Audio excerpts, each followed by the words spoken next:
Hare Krishna. Thank you all for joining today. Some have already joined online. So we'll continue our discussion on our topic of Sanatan Dharma. Yesterday we discussed about the universe as a family, how every energy, every position is controlled by a person. And all these devatas that we worship, they are holding important portfolios in the universe. Brahma, Vishnu, Shiva, Durga, Ganesh, Saraswati, and there are a host of many other devatas who are managing the affairs of the universe. And the whole idea is no energy is working without any control. Someone is there in charge. Just like we saw the example of our own country or any other organization. You have people who are handling the affairs. Nothing works automatically. Even automatic machines and artificial intelligence that we discuss nowadays, someone has applied our human intelligence, which is now working the artificial intelligence. So whether it is automated cars or automated machines, if there is some problem in the system, we can't blame the machine, right? If an automated car meets an accident and kills someone, you can't blame the machine. You have to hold the engineer responsible. Similarly, when something goes wrong in the universe, there are people responsible. Something is happening nice, there are people responsible. And no energy can work automatically. There are conscious beings, living beings, who are very powerful. They are the ones who are in charge of these energies. So the modern idea that only Earth has living beings and other people we don't know, other planets, we don't know whether there is life or not, whether they really exist or not. So that idea is not very much appreciated according to Vedic scriptures. So in this way, we saw these devatas and their identities and their roles, some history behind them. And then we saw about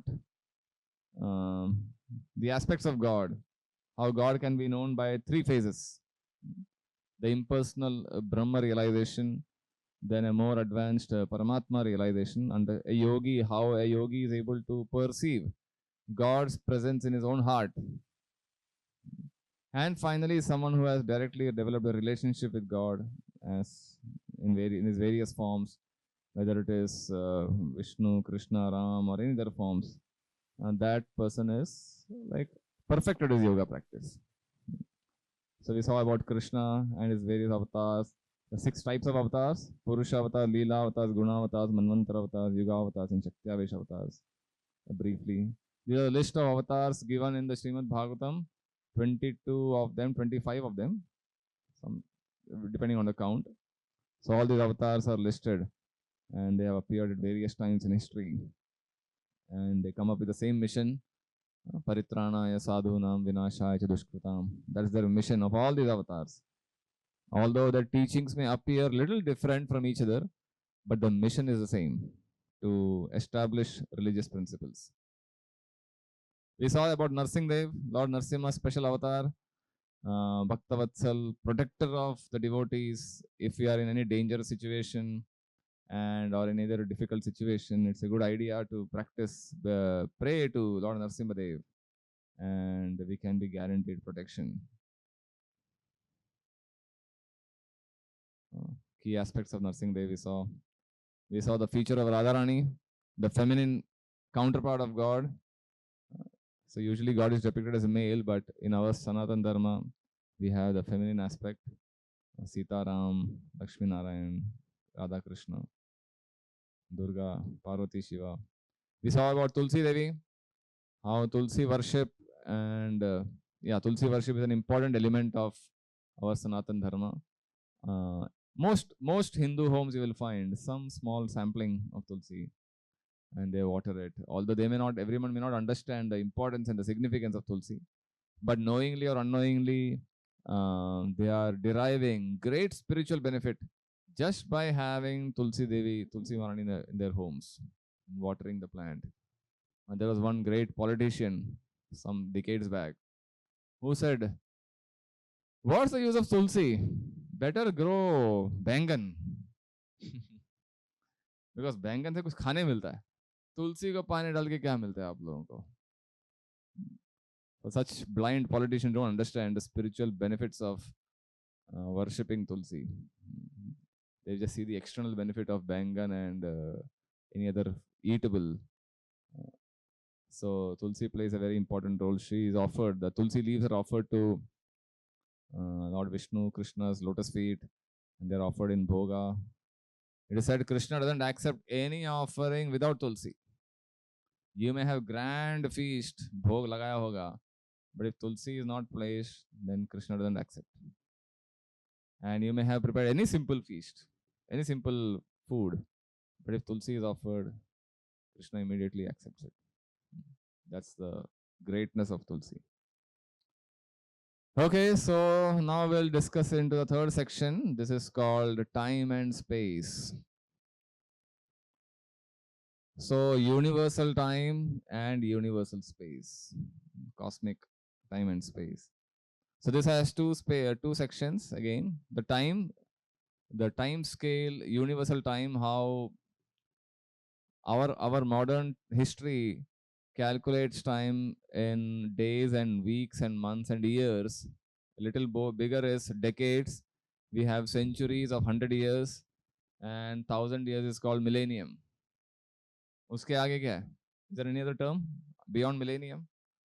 I think millennium is the biggest unit of time according to modern calculation. Then they call eons sometimes, some few million years. But they are used by archaeologists and scientists. But in day-to-day usage, centuries and millenniums, that's the common terms. But in our Vedic scriptures, there are mentions of yugas. Yuga is the smallest unit of big time. Days, weeks are there definitely, but when it comes to calculating the life of cosmic time, then it starts with duration of one yuga, Kali Yuga especially. And then we are going to look into space also.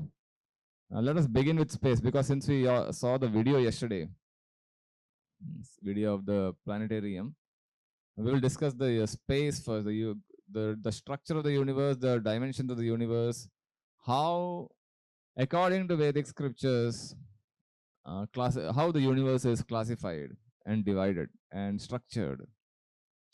So here is one diagram. There are 1, 2, 3, 4, 5, something, all are similar. So yesterday we saw how Lord Vishnu, Garbhodakashayi Vishnu, is lying in an ocean, and from his navel comes out a lotus, on which who is born? Lord Brahma is born. And this Brahma is a secondary engineer.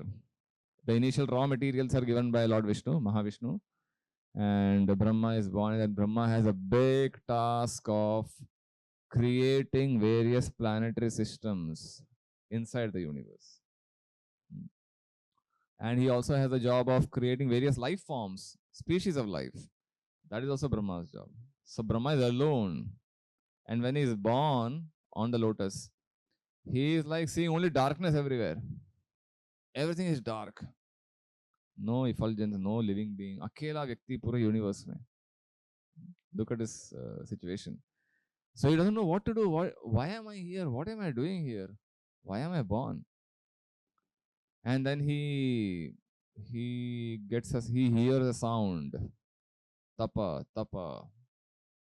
Which means do tapasya. Tapasya karo, you will get all information. So then he starts performing tapasya for several years continuously. Finally, he gets the knowledge.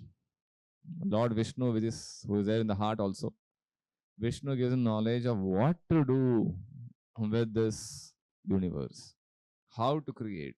That basic seed information of creation of the universe is given to Lord Brahma in his heart.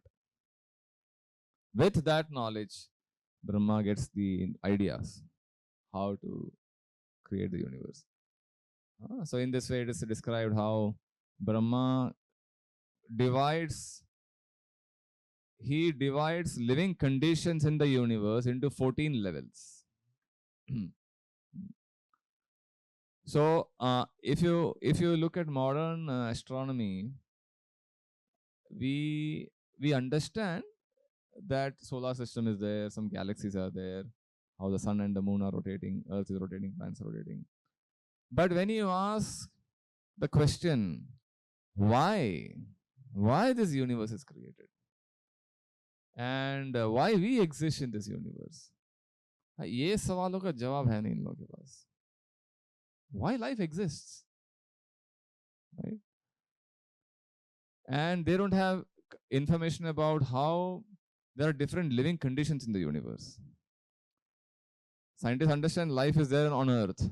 Whether life exists, they imagine, or they may think, they may doubt, सच में life है क्या moon में, Mars, Jupiter, and they conclude life cannot exist in those planets because the atmospheric conditions are not favorable.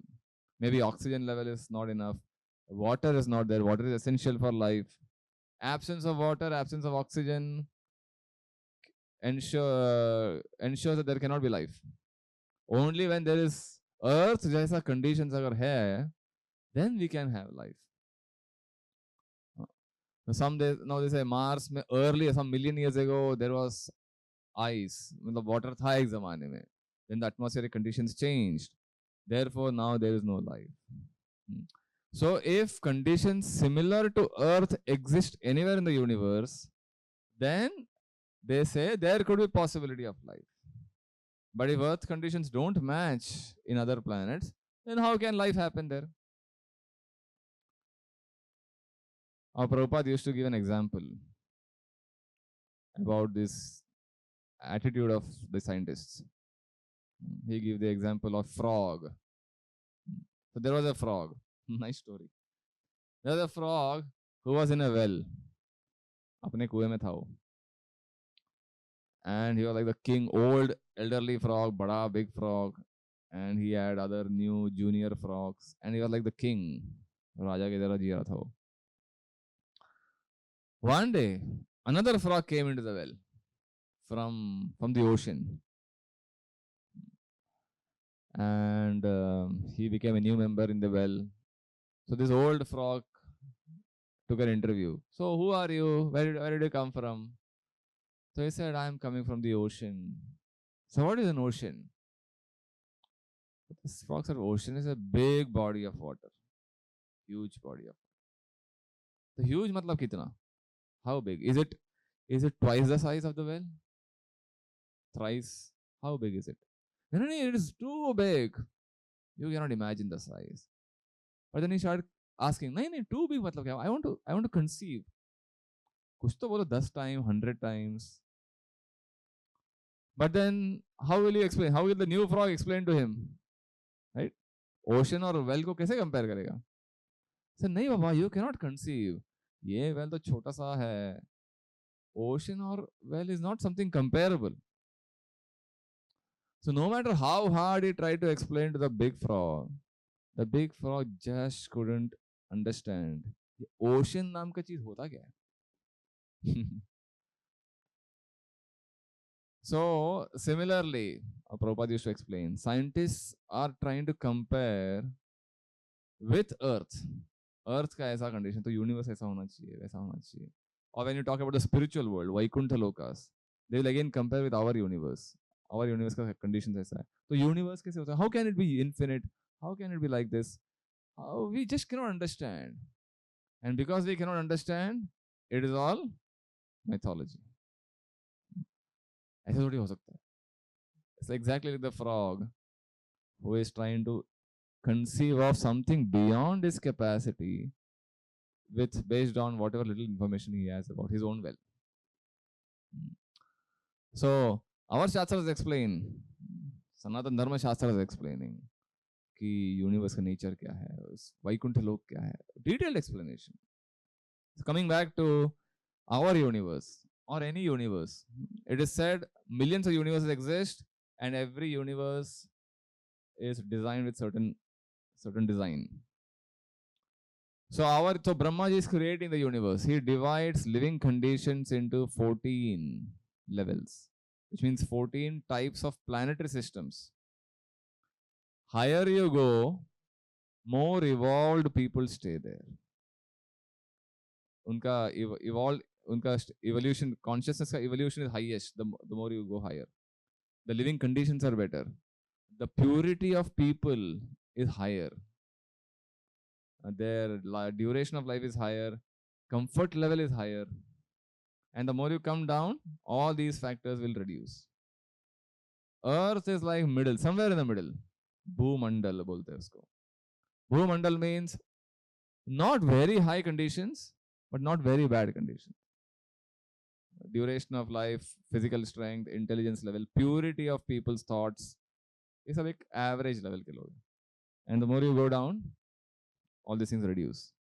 People are more asuric in nature. The more you go down, purity level is very low. Sinful conditions are high. All these things vary. The highest planet described as Brahmaloka, the planet of the region of Lord Brahma. Brahma stays there. And similar people who are assistants of Brahma, they stay there. Mostly they are all sages, saintly people. Very, very highly qualified people, super intelligent people. So the first 4 levels, top 4. So the first 4 levels are super qualified people. Satyaloka, the Brahmaloka, it begins with Brahmaloka, Satyaloka. Second is Tapaloka, Janaloka, Maharloka. There are highly qualified people, great sages, not interested in temporary sense gratification. Then comes Swarga. Swarga is 5th level in this structure, where Indra, Devtaon ka Raja, he stays there. And वहां पे जो हम स्वर्ग की बात करते हैं ना, heavenly region, that is actually Indra's region, which is in this structure at the level of 5th level. There you will find gardens and all kinds of beverages and apsaras, all beautiful looking people. भोग करने के लिए best जगह स्वर्ग. So someone who has average piety, I don't know, definitely more than earth, such people are transported there. And then there are few more regions between, and then comes earth in the middle level of planetization. So earth matlab, there is equally divided. Sukh and dukh are equally divided.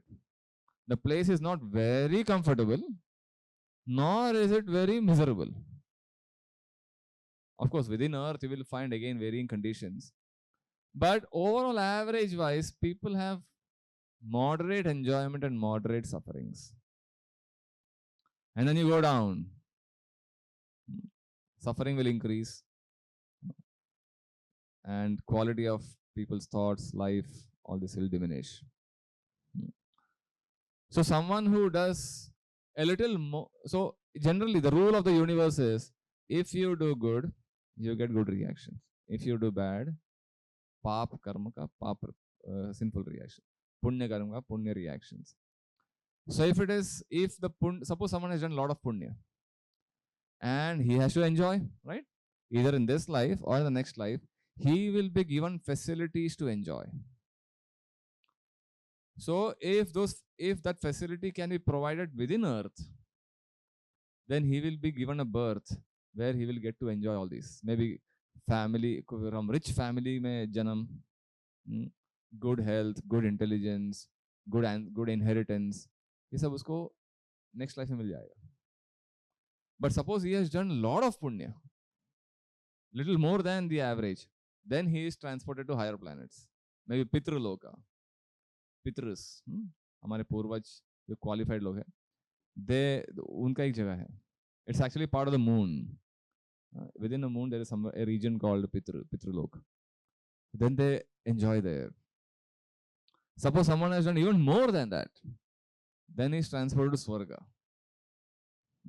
Swarga is more superior, refined form of enjoyment. If he has done still more, than higher planets. That's how, so our actions, our karma determines our destination. And this rule is natural. Okay? Someone is doing good, he has to be awarded. And someone is not doing something good, someone is doing something criminal, he has to be punished.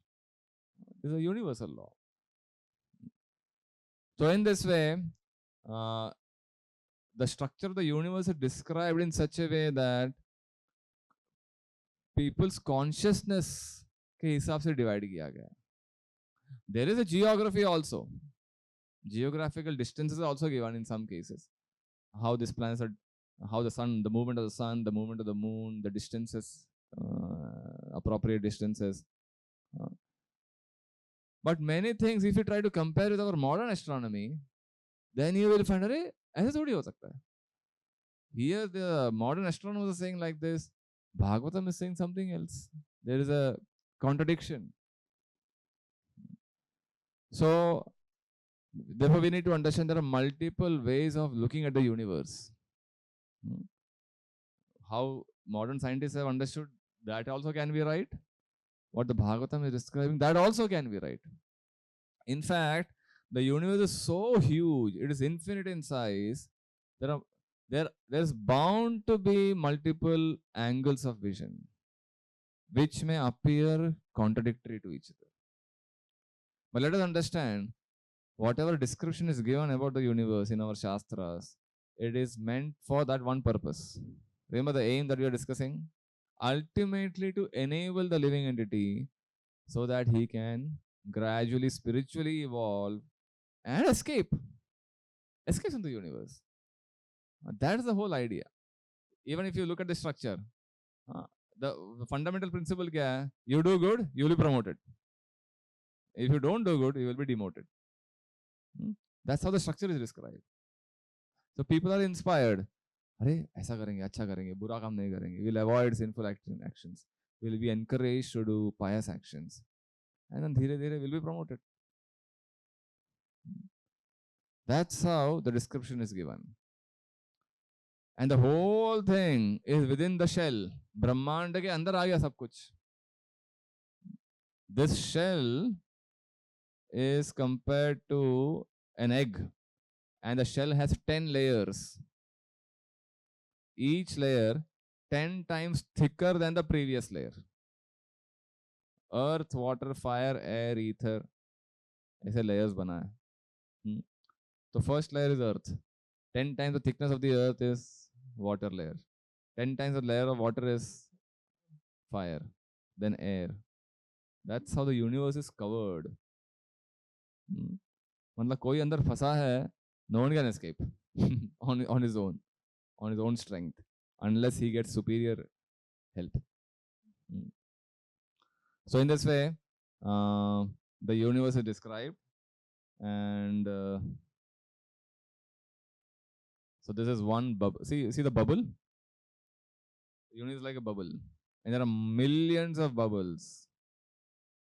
So there is Mahavishnu. This picture, ये जो है ना यहाँ पे, this is Mahavishnu. See, Mahavishnu is lying on the universe, and bubbles are coming out of his body from the pores, skin pores.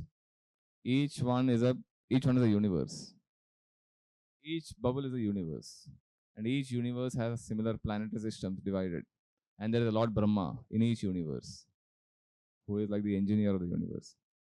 Now, all these bubbles are floating in an ocean, जिसका नाम है कारण सागर, causal ocean. That ocean is the cause of material existence. And Mahavishnu is lying in that ocean, and he's breathing in, breathing out, breathing in, breathing out.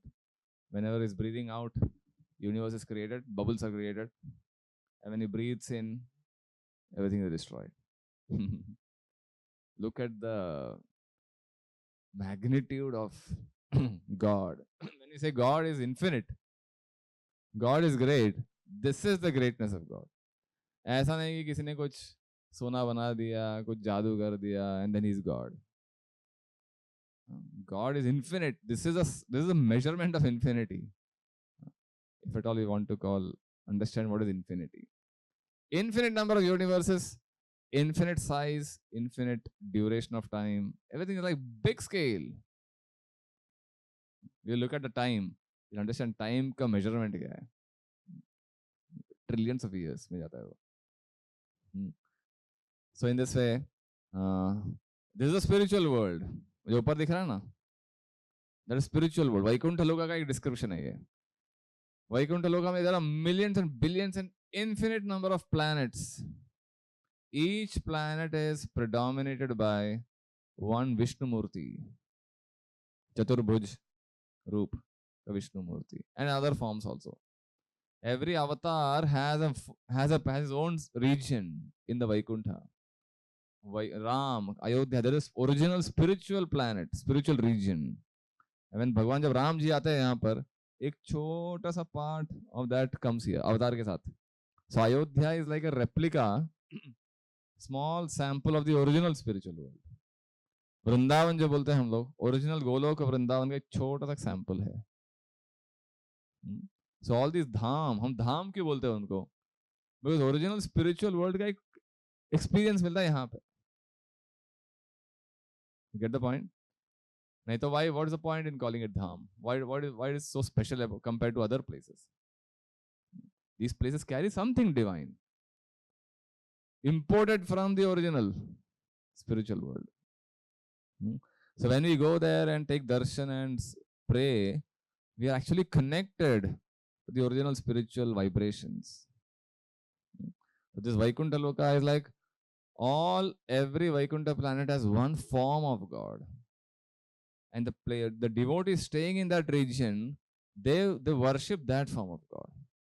So every devotee would like to see God in a specific form. सबका अलग अलग भाव रहता है ना? Everyone has their own भाव. तो वो भाव को suitable, some form of God is available to exchange relations. A devotee like Prahlad, they were Narsimdev, not Narsimha.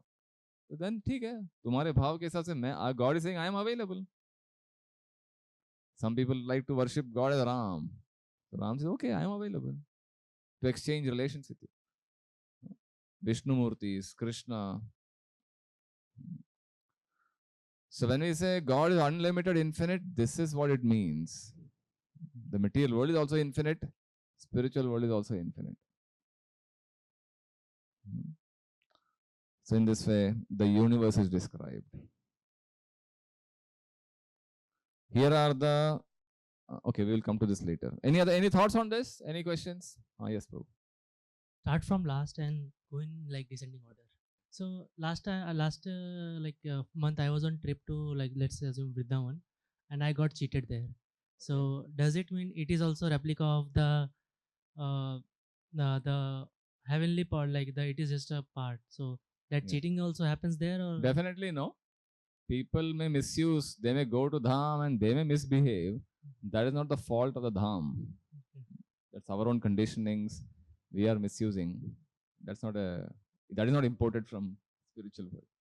So like when you say Swarga and other lokas, so my belief is that earth is only the place where you get right to do karma, and Correct. Other things are where you can enjoy your Correct. So suppose you are in Swarg, so you cannot be promoted after that. You have to come down to earth, like do karma, and then get promoted to am I right? Almost right. So earth is called as karma bhumi, where you do karma. And Swarga and other places are called Bhoga Bhumi. I'll give you an example to illustrate this point. So suppose we are Indians, right? We stay here. Our karma bhumi is India. So suppose I have a lot of money. I say I win a lottery or kuch to paisa mil gaya mere ko. And then I decide to go on a vacation to Switzerland maybe. तो for me Switzerland is भोग भूमि. मैं वहां पे enjoy करने जा रहा हूँ. एक हफ्ते का वेकेशन या एक महीने का vacation. When I am on a vacation I am not going to work there. मैं घूमूंगा यहाँ वहाँ. I will enjoy party restaurant, है कि नहीं? So karma bhoomi is India, Mumbai, and bhog bhoomi Switzerland. But समझो, when I've gone there for bhog, enjoyment, if I do something mischief there, तो traffic loss break कर दिया, किसी को कुछ चोरी वोरी किया, तो पनिशमेंट मिलेगा कि नहीं, है कि नहीं? So usually it is bhog bhumi, but if you do something mischief, some crime, then you will get punishment. Similarly, if you do something good, exceptionally good, then you can get promoted also. But normally, in most cases, people go there to enjoy. So in that sense, you don't create karma there. You create karma here. This is the karma. So earth is the place, it's like a junction. You can go to heaven, higher planets, because if you do right karma, you will be promoted. If you do bad karma, you will be pushed down. And a third, you can escape also. Earth is the best place to come out of the material world completely, enter into the spiritual world also, if you perform similar karma. Is that okay? So these planets are in like total isolation, or like the person in heaven, like Swarga or any other, they can look at us, or Yes, yes. So earlier, as I said yesterday also, interplanetary travel and communication used to happen in earlier ages. People from Earth, like Arjun going to heaven, the Devatas coming down to Earth. This was not uncommon. And it is not totally isolated. Like the video we saw yesterday, there is Dhruva Tara, pole star is there. How pole star is like a central pivot for all the planets to rotate. And similarly, there are connections, there are relations. And the Devatas can supervise our actions. Devatas are like administrators, na? So they have control over us. In fact, every movement of our body is under supervision. There is a person in charge of our own senses, our actions, our thoughts. Like moon, for example, is said to be the control of the mind. हम लोग बोलते हैं ना, there is an English word called lunatic. Lunatic मतलब क्या, जिसका दिमाग खराब हो गया. Lunatic, loon कहाँ से आ गया? Lunar से derive हो गया वो word. Moon is like the controller of mind. Similarly, sun is the controller of sight. So in this way, every action, every part of our body has a controller. They have power over us. I'll give an example again. Just like in a computer, in an organization, there are several computers. There is like administrator computer, server room. They can actually control all the PCs. Again, they can push updates, push virus updates, all those things. How? ये आदमी को समझेगा भी नहीं कि यहाँ से update हो रहा है मेरे कंप्यूटर में, अपलोड हो रहा है. But then without his knowledge in the background, these things are happening. Similarly, the Devatas have control. We may not realize how they are controlling us, but they have control. does my bad karma and good karma nullify? We will discuss that later. Like law of karma ka section aayega. We can discuss it later. Okay, one more last, like when you say like Buddha was like one avatar of Vishnu, then why did Shankaracharya had to revive Hinduism? Again, that's another point. We have an entire section of spiritual strategies for the age of iron. Today only. Today aaj discussion aayega. So one more. So are we so bad that only gods are coming to India? I think we discussed no last time. Still I have that doubt. Okay. Are we so bad or good? Bad. Because like if I'm an administrator, like IS or anyone, or like let's say PM, like we usually go to the bad places where it is affected very much. You should consider positively. Yeah, we are so pious and developed. Therefore, these people are coming to us. The ministers not just go to affected places; they go to good places also, right? For job, for some official visit. ऐसा नहीं होता है क्या?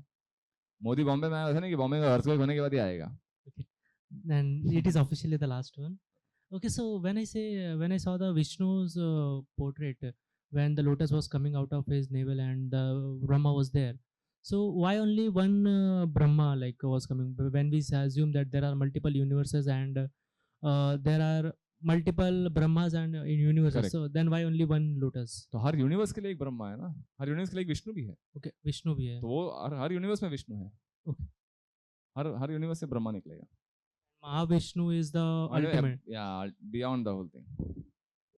Okay, there is a question. Shell of Brahmanda is the border of the universe? Yes, that is the border of the universe. We can't, all life exists within inside.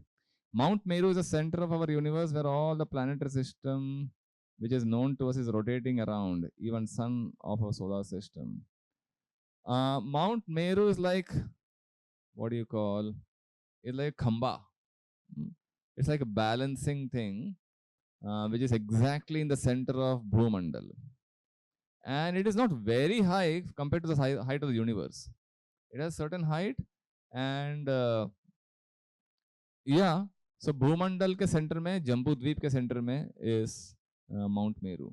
Not everyone rotates. Movement of the sun is far bigger, far beyond the Mount Meru. So it's not like revolving only around the Mount Meru. Yeah, you can consider it an axis, almost like an axis only. Yeah. But pole star is like the pivot. That has a more central location as far as the movement of the planets are concerned. Even the Saptarishis rotate around the pole star. Okay, next question. How can we relate the visible solar system to spiritual universe?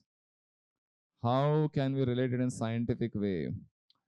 Okay, this is a discussion far beyond our current scope, and I may not be the best person to explain this. We have some experts here in our temple and within our organization who have an entire series of seminars. I can maybe share the YouTube links. They are all recorded there.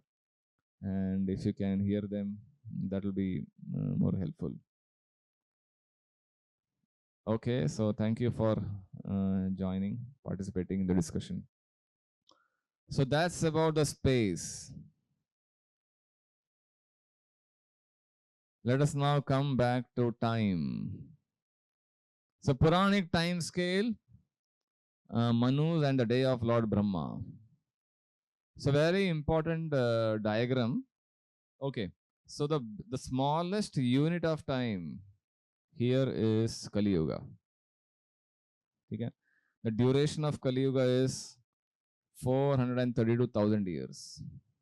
432,000 years. And the duration of Dwapar Yuga is 2 times Kali Yuga. Treta Yuga is 3 times Kali Yuga. And Satya Yuga is 4 times Kali Yuga.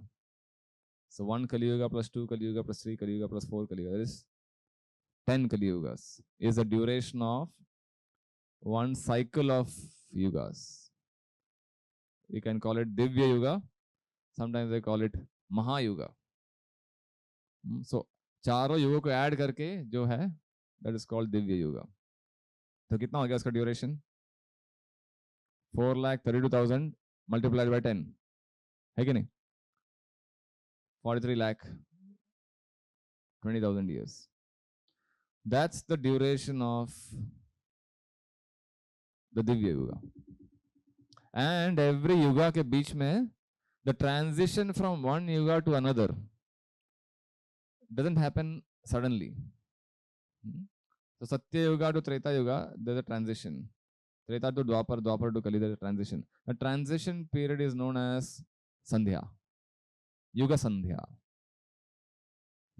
And it can last for a few thousand years. Transition. In fact, it is said that Dwapar se Kali Yuga chalu ho gaya na, we are still in the Sandhya period. It's not Kali Yuga complete shuru nahi hua hai. Transition period hi chal raha hai abhi. So Dwapar Yuga ended 5,000 years ago when Krishna was physically present here. And Kali Yuga ka transition already chalu ho gaya tha. And the still transition period is happening. Another interesting point, which I have not mentioned it in this thing notes, is in every yuga, you will find small glimpses of the other 3 yugas. So in Satya Yuga, you will find small portions, small time periods of Treta, Dwapar, Kali. Similarly, in Treta, you will find small portions of Satya, Treta, Satya, Dwapar, Kali. And in Kali Yuga also, you will find small phases of time that has Satya, Treta, and Dwapar ka features. So Satya Yuga is called Golden Age, and Treta Yuga is called Silver Age. Dwapar Yuga is called Copper age. And Kali Yuga is called, guess, Iron age. Iron sub machines. So within Satya Yuga, within Kali Yuga, we have these other three periods also. Satya, Treta, Dwapar ka period aega. And it is said within the Kali Yuga currently, the Satya Yuga period is going on. You may not believe this. All kinds of malpractices are happening. The corruption problems. We have so many problems. How can you call it Satya Yuga? We may wonder.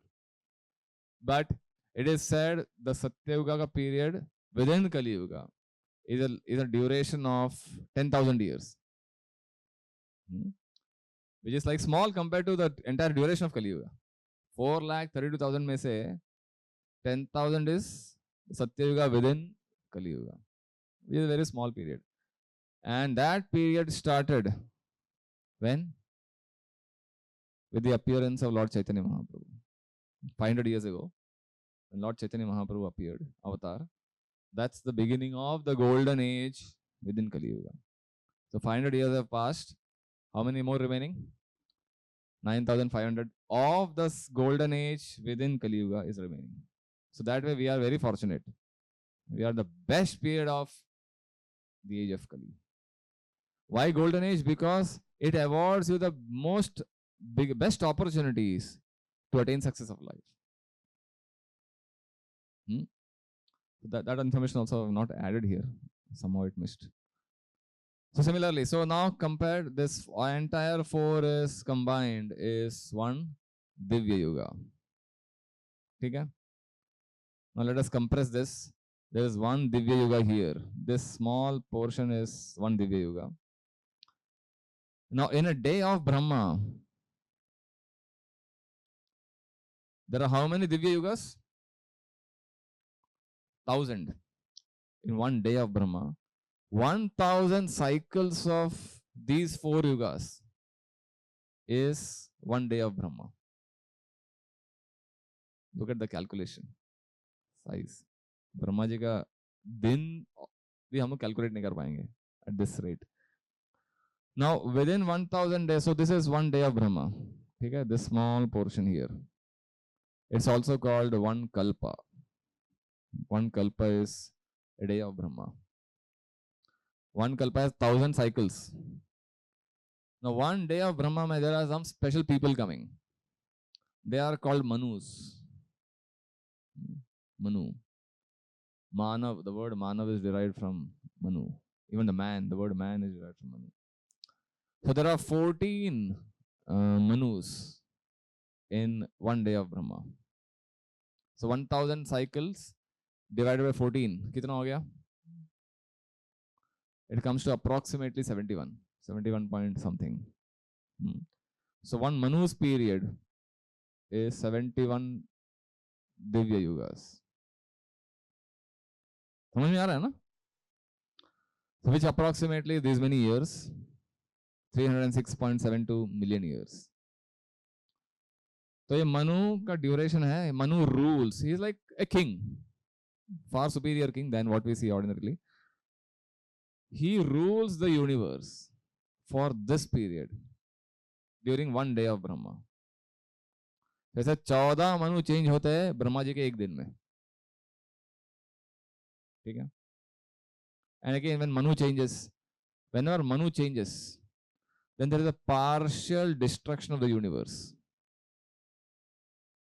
Especially, हमने जो देखा ना, वो स्वर्ग के ऊपर वाला higher planets है, स्वर्ग and below, these regions are destroyed when the Manu changes. And when the new Manu comes, again that portion of the universe is created. Brahmaji creates. So some people who are staying in, say, Swargaloka, because destruction is going to happen at the end of Manu's period, they will promote themselves to higher planets, Maharloka and other planets. Some selected people. All others are destroyed. Swarga and below. Earth and all destroyed. And it lasts for a few years, few 1,000 years, and then another creation happens. And then all these planets are created. Again, partial creation. Partial destruction होने के बाद partial creation. In this way, 14 times it happens in one day of Brahma. And when the night of Brahma happens, again a partial destruction happens. So which Manu ke time destruction happens, how much destruction happens, that's the call of Brahma's call, Brahma's decision. When to do, how much to do. Again, night of Brahma, there is a destruction. So this section, this triangle is one day of Brahma. See, partial creation here, partial devastation here. And then Brahmaji's night begins. Brahmaji's night is as big as Brahmaji's day. So Brahmaji's day is like 12 hours of his life. Similarly, the duration of Brahmaji's night. Total darkness, nothing happening. And then again Brahmaji's day begins. In this way, Brahmaji lives for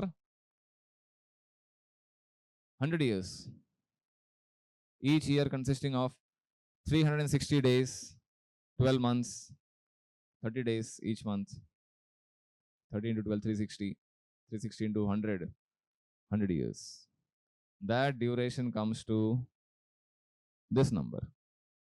If you do the maths, 311 trillion years, 40 billion years. That means 36,000 kalpas, days of Brahma, and an equal number of nights. Huge, right? Huge lifespan. Now, when Krishna says, Yada yada hi dharmasya glanir bhavati bharata, sambhavami yuge yuge. In every yuga he comes. Which means, Kaliyug se le lo. Kaliyug mein avatar, every yuga there is avatar. In all these days, Manus. How many avatars? So many avatars. Okay, before that, let us see one more calculation here. This one. So Brahmaji's day is these many years. This is one Divya Yuga, 4,30,000 approximately. One Divya Yuga into 1,000 years. There are 14 Manus. There are 4. So in 1 month, 14 into 30, 420 Manus. In a year of Brahma, there are 5,040 Manus. Brahma lives for 100 years. So there are 504,000 Manus. Each universe has a Brahma, and they are created and destroyed within a breath of the Purusha, Mahavishnu. These 14 Manus cover 4 billion, 300 million years. That is one day of solar years. So there's some more information which is not there in the notes. There in the notes. So remember, we are talking about 6 types of avatars. One avatar is called Manvantar avatar. Manvantar avatar means every Manu ke period mein there is a special avatar. That avatar is called Manvantar avatar. So these are the 14. These are the names of the 14 Manus in Brahma's today. Brahma ka jo din chal raha hai, current day. These are the 14 Manus happening.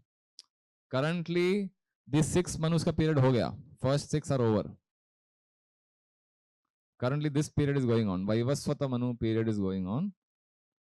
And these are the next coming future Manus of this day of Brahma. And in every Manu's period, there is a Manvantar avatar. So these are names of the Manvantar avatars given. So there is this Vaman. This Manu, Vaivaswata Manu ke period mein, the Manvantar avatar was Vaman Dev. You heard of Vaman Dev? Bali Maharaj jo expanded and then he covered the entire universe. Ganga flowed, the crack of the universe. That Vaman Dev is a Manvantar avatar of this Manu. तो सारे मनुओं का नाम है, अवतारों का नाम है यहाँ पर. Another interesting feature here is, currently this Manu ka period is going on. Vaivaswata Manu period is going on. The name Vaivaswata, Vivaswan, it comes in the Gita also, 4th chapter. Imam vivasvate yogam proktavan aham avyayam. Vivaswan manave praha manurikshva kavi bravit. Krishna says, is telling Arjun, the knowledge that I am giving you right now, I had given this knowledge long back to Vivaswan. Vivaswan is the sun, Surya Dev, the person who is ruling the sun planet, sun globe. He is Vivaswan. And his son, his name is Vaivasvata Manu. His son is the Manu for this period. Surya Dev ka beta is the Manu for this period. So Krishna is telling Arjun, Vivaswan ko I have already given this knowledge, the same knowledge that I am giving you. And then Vivaswan gave this knowledge to Vaivasvata Manu, his son. Vaivasvata Manu in turn gave this knowledge to Ikshvaku. Ikshvaku was the king of the earth. He got the knowledge. Surya dynasty, Surya Vamsha mein Ikshvaku was the first king. Usi Vamsh mein who came later? Lord Ram. Lord Ram came. So in this way, that knowledge is getting transmitted. But Krishna tells in the Gita, over a period of time, Sakale neha mahata yogo nashta parantapa. Over a period of time, this chain of disciplic succession got broken. Knowledge was lost. Therefore, I have to revive this again. And I am instructing you, Arjun. Rajarshi Parampara. So, what I was saying is how Krishna tells that the knowledge got broken over a period of time. Just like any other thing, over a period of time, people forget, people deviate, people misinterpret. So, therefore, these things have to be refreshed. Therefore, Krishna speaks the Gita to Arjun. In this way, he says, Imam Rajarshayo Viduhu. The saintly kings understood this transcendental science of knowledge through this fashion. So that is Ikshvaku is coming in, the son of Vivaswan. Vaivasvata Manu is the Manu for this period, and he received knowledge in this fashion. Just trying to give the connection between Manu and the Gita. Another interesting feature, again, it is not mentioned anywhere. I'm just adding one more information.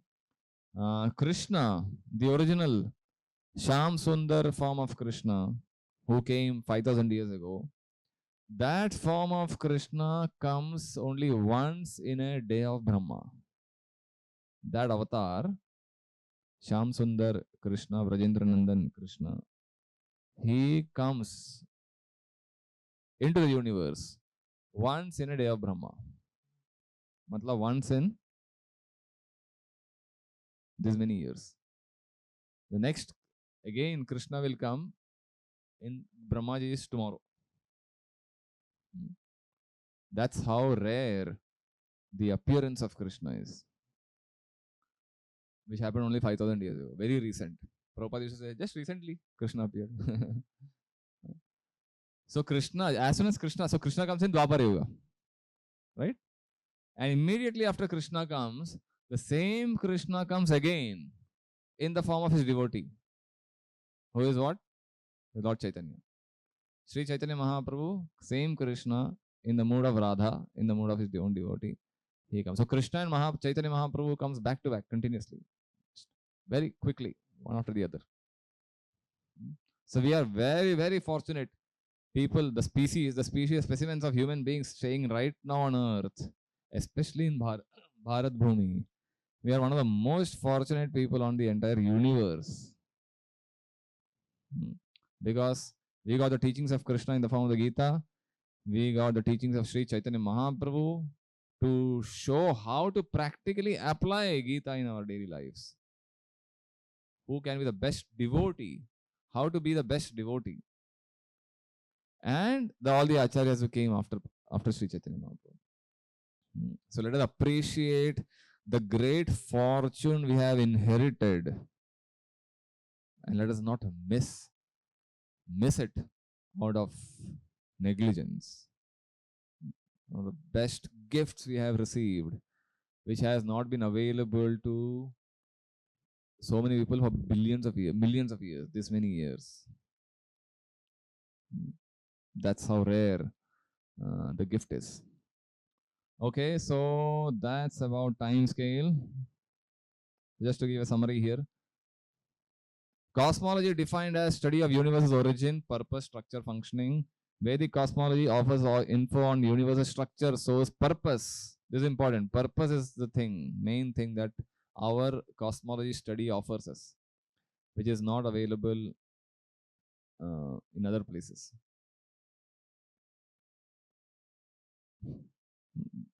So central concept is dependence on the Supreme Personality of Godhead for creation, maintenance, resolution. Krishna is the ultimate cause as described in the Gita, not directly involved, but operates through his expansions. Acceptance of Supreme Controller is vital for understanding Vedic cosmology. We cannot study the universe without accepting God as the creator of the universe. There is a conscious being who is operating the universe, and that is God. That is Vishnu, Krishna, we may call by any name. Human senses are inadequate for complete universal understanding. Vedic information goes beyond sensory perception. If you try to think like the frog example I gave, Dr. Frog, he is trying to understand the universe based on his experience, which is very tiny. His experience is limited to the typical 4x4 well. How can he experience what is there in the ocean? He has to come out of the ocean, or he has to receive information from those people who have experience outside the ocean. And if he submissively hears and believes, puts faith, then he can understand what the ocean is. But if he no, I will use my technology to understand what is there in the ocean. Sitting here inside his tiny well, he can never experience or understand proper information about the ocean. He has to come out, or he has to hear open-mindedly, someone genuine who has come from the ocean. Similarly, when you want to understand the universe also, anything beyond the earth, anything beyond the universe, we need to hear from the Vedic Shastra. That is Shastra. Shastra is not originating in human beings. Shastra is ultimately coming from God and his representatives. So when we accept that information, then we get a complete holistic understanding of life and universe. So Vedic cosmology is not just understanding world, but understanding place, relationship, and source of all energies. And what is the spiritual world? Spiritual world transcends the material world. We saw the pictures. Also known as Vaikuntha, free from anxieties and negativities. Vaikuntha. Kuntha means anxiety, tension, stress, depression. This is known as Kuntha. Vaikuntha matlab without anxiety. Spiritual world is a place where there is no material anxiety. Of course, there is anxiety about in a different way. Yashoda is always anxious about Krishna. That's a positive anxiety. But otherwise, there is no material anxiety. Whether what will happen to me, my insecurities, all those things are not there. Because life is eternal there. Satchidananda place. There is no existential anxiety. It's composed of spiritual energy, yoga maya, it's called technically. Characteristics are happiness, consciousness, and permanence. Sat, Chit, Ananda. Happiness is Ananda, consciousness is Chit, and Sat is permanence. Resides on Vaikuntha planets in Krishna or Vishnu forms. Vaikuntha planets are self-luminous and unimaginably beautiful. Question? Yeah, one second. Freedom and relationships, all these things are given. You can refer to the notes. Krishna promises those who develop affection for him return to the spiritual world. Evam yo veti tattvataha tyaktva deham punarjanmaneti mameti. Those who understand me properly, they come back to me. We have an open invitation from Krishna inviting us, please come back to my abode. Back. You are all here one point of time. Come back and enjoy unlimited happiness, unlimited bliss, eternal life. Material world is a tiny part of the spiritual sky. So that's the section of Puranic time scale and Vedic cosmology. We have a question here. Sham Sundar form comes at fixed time of Brahma's life.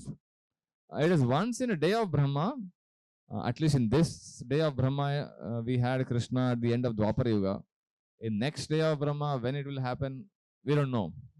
At least I am not sure. I have not read or heard anything about it. It may be fixed. It may be at different times. This time it happened in the 28th cycle. Oh, that's what I forgot to tell. Remember, we are talking about 71 Manus in one day of Brahma. So in this day of Brahma, the cycle that it's the 28th cycle of the Chatur Yuga. 28th cycle के द्वापर युग के and में Krishna appeared, the original Krishna. And 28th cycle के कलयुग में Shri Chaitanya Mahaprabhu appeared. Few more cycles are remaining. 28, 71 minus 28, 30, 33. 33 cycles are remaining in this Manu's period of this day of Brahma.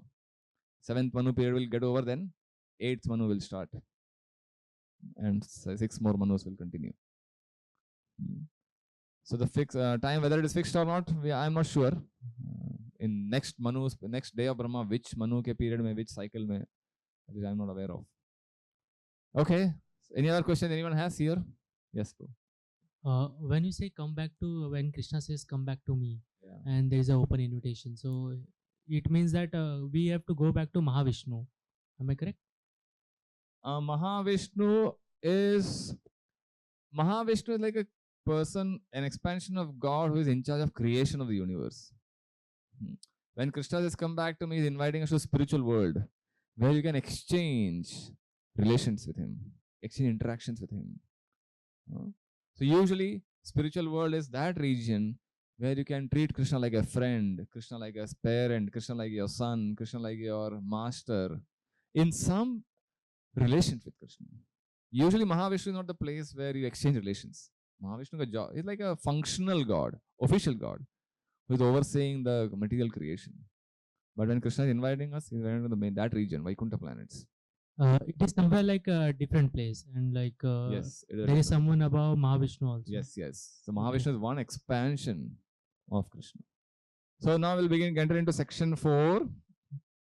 We'll discuss Vaishnavism in particular. Because we come in a Vaishnava parampara, we belong to the Brahma Madhva Gaudiya parampara. So we will specifically focus on this. Yeah, so there are other worshippers also. Shakta worshippers are there. Durga worshippers are called Shaktas. Shiva worshippers are called Shaivites. We are called Vaishnavas. So depending also, some certain details may change, how they worship, some practices, all those things, details may change. But all of them come under Sanatana Dharma. And we have to respect people's choice, people's mood. But here we will be focusing on Vaishnavism, which means the practices and rituals and philosophy mainly of those people who accept Vishnu or Krishna as God, Krishna as the worshipable object. So remember, we had discussed about certain acharyas last week. We had discussed about Madhvacharya, Ramanujacharya, Shankaracharya also. Here we will be seeing this is it's a very important discussion. Please pay attention if you can. The whole idea is, the whole theme behind this discussion is how within this age of Kali, when there is so much degradation happening, all religious principles are ignored, violated, how God, Krishna sends so many people to gradually evolve people to their original spiritual conditions. How different philosophies, different facilities are offered so that people in general, the whole mass of earth, can gradually evolve spiritually. It's a whole strategy, very one nice strategy that is presented. How at different times, at different intervals, when very prominent acharya comes in and he establishes a certain teaching and he attracts certain followers and he paves the way for the next acharya. That's the whole idea. So beginning with the Kali Yuga, the beginning of Kali Yuga or the end of Dwapar Yuga. So Krishna appeared at the end of Dwapar Yuga, 5,000 years ago approximately. Remember the time scale we saw last time? The Krishna's time scale was there. So 5,000 years ago, Krishna appeared and he spoke the Gita. He established certain teachings. He spoke the Uddhav Gita also. And then he enacted various activities, pastimes, establishing a certain religious principle. Because at that point of time, religious principles had degraded to a great extent. That's when an avatar comes. Other the Yuga Yada Yada Hi Dharmasya Glani happened, and Abhyutthanam Adharmasya happened, Adharma's rise happened. Then Krishna, an avatar comes to establish principles. So Krishna came and did establish a certain level of religious principle.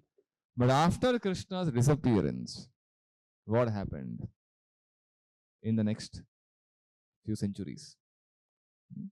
So what happened was, so generally, whenever an avatar comes and establishes the teachings will remain for few decades, a few centuries.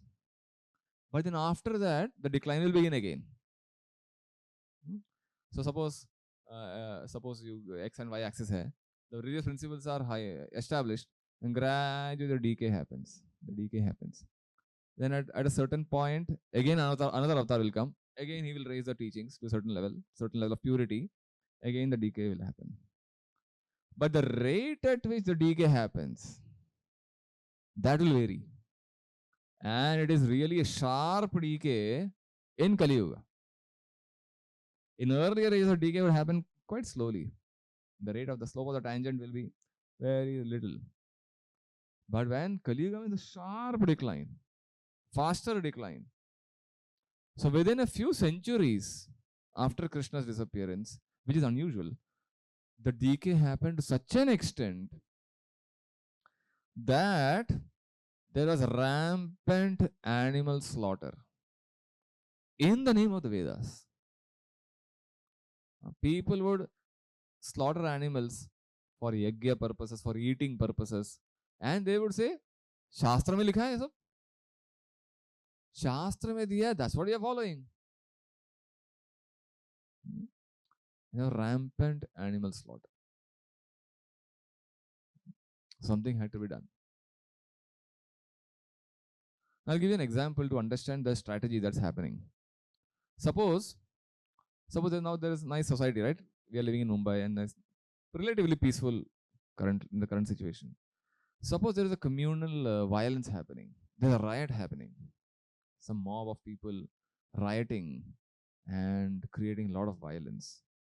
Then what happens usually when there is a riot? Huge riot. What happens usually? What do the police do? Police cannot handle anything. They will call the army and there will be curfew imposed. Right? They may shoot tear gas and other gases and just make the people unconscious.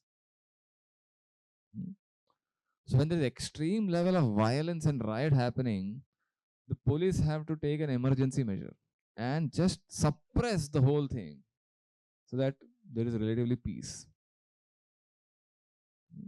But is that peace the goal of the society? No. Gradually, these people have to be revived and trained properly and made them into proper citizens. That revival of the people takes time. But at that emergency situation, you have to suppress.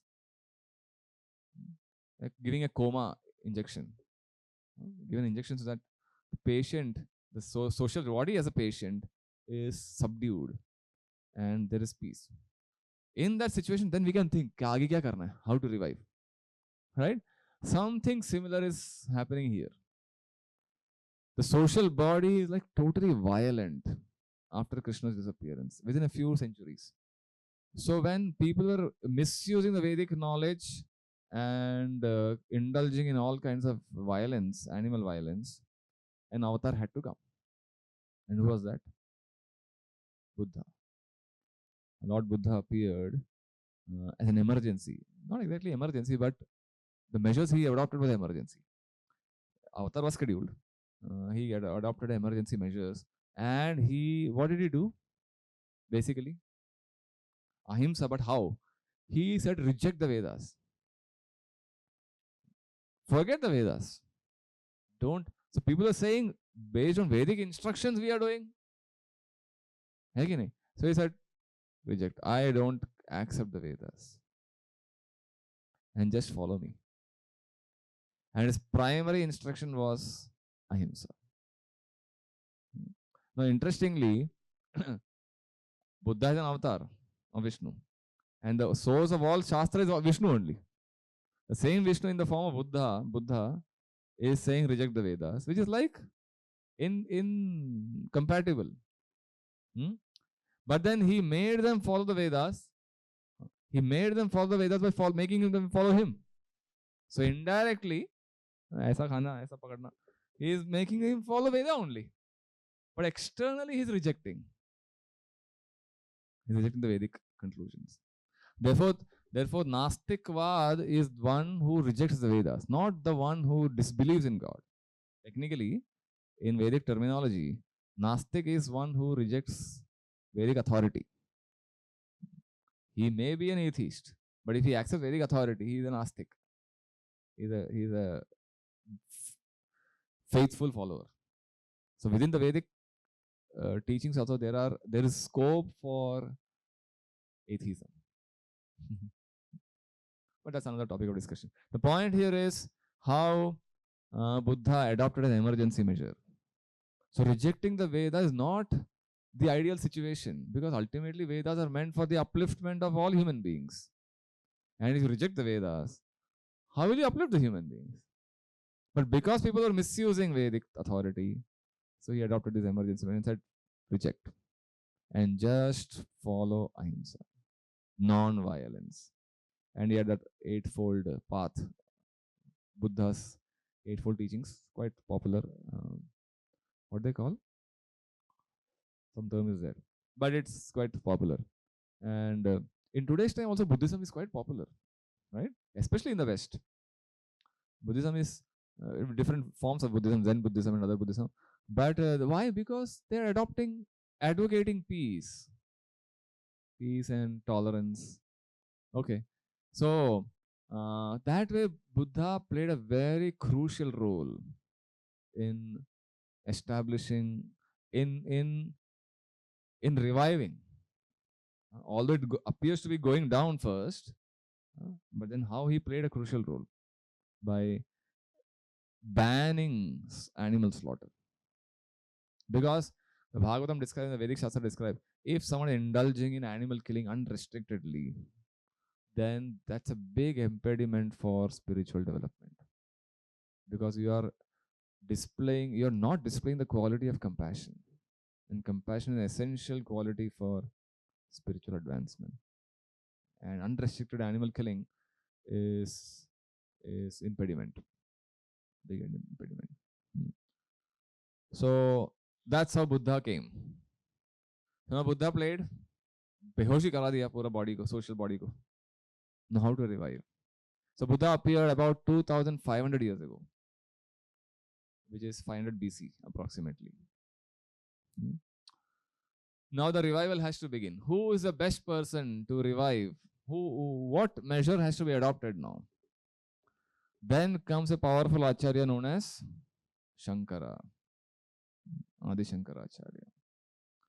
Now, someone who has rejected the Vedas, suddenly you tell them you accept the Vedas, that's not going to happen, right?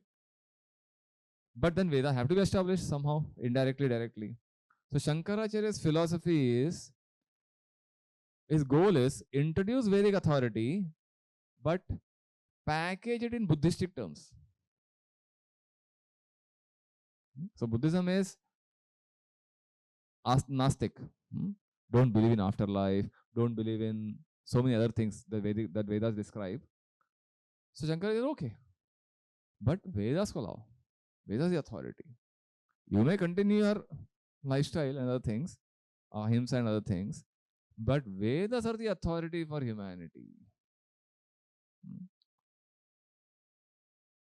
That's what he does. Shankaracharya, Lord Shiva himself. There's no difference. Shiva himself. So Shiva tells Parvati in one statement, Mayavadam asachastram prachannam, it's covered Buddhism. He says, my philosophy is covered Buddhism. The same Buddhistic teachings, I'm just covering it, but giving the authority of the Vedas. But that's not the original spirit of Vedic teachings. The Vedic teachings are teaching something more personal, connection with God. But then the transition has to happen gradually. So in this way, Shankaracharya comes. Shankaracharya stayed for 32 years only. Within 32 years, he traveled the length and breadth of India, established the Char Dhams, established the primary places of worship, and dramatic transformation within India. And he at least ensured that within the borders of India, Vedic authority is established. And the Buddhist teachings were like then delegated to Southeast Asia, all those countries, China, Japan, all those countries. At least within India, which is like the main spiritual headquarters of the whole world. यहाँ पे the Vedic authority we have to establish. So that was Shankaracharya's contribution. Then the revival has to happen. Again, the Vedic authority, worship of the Supreme Personality of Godhead has to happen. Worship of Vishnu worship, and all those things have to be established. Now, the revival of Vaishnavism. Ultimately, Vishnu has to be accepted as the most worshipable personality. So then comes gradually, one by one, various Vaishnava acharyas. Beginning with Sripad Ramanuja. Ramanuja comes in 11th century in South India, in a place called Sri Perumbadur. Perumbadur is very close to Chennai, Kanchipuram. He appears there and he establishes a certain teaching, which we saw last time, Vishishta Advaita, where it is like, so Shankaracharya's philosophy is you and God are one. The living entity and God is one. इसके लिए बोलता है Advaita. There's no difference. You and God are same. There's no difference. But just now you are covered by illusion. Maya se covered hai. इसके therefore you don't realize that you are God. Once that covering is gone, you will realize that you are God. So thinking that I am God and thinking that there is no God, both are actually the same. Thinking that I am God, thinking that I am believer of God, but then I am God, that is as good as atheism. Like there was a nice slogan on a t-shirt.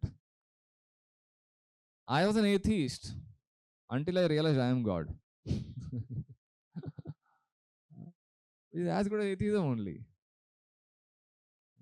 There's no difference. Naam ke liye you are believing in God. That's you only, your thing. So that's what Shankaracharya preached. That Tattvamasi, you are that. That means you are God. So in this way, at least he brought back Vedic authority. Then other acharyas came. Now this misconception has to be removed. The misconception that you are God has to be removed, dismantled. So then you have to differentiate. Arey, God is something different, and you are also different. But what is the difference? There is qualified oneness, and there is something different. That's what Ramanujacharya establishes. You're not exactly identical with God.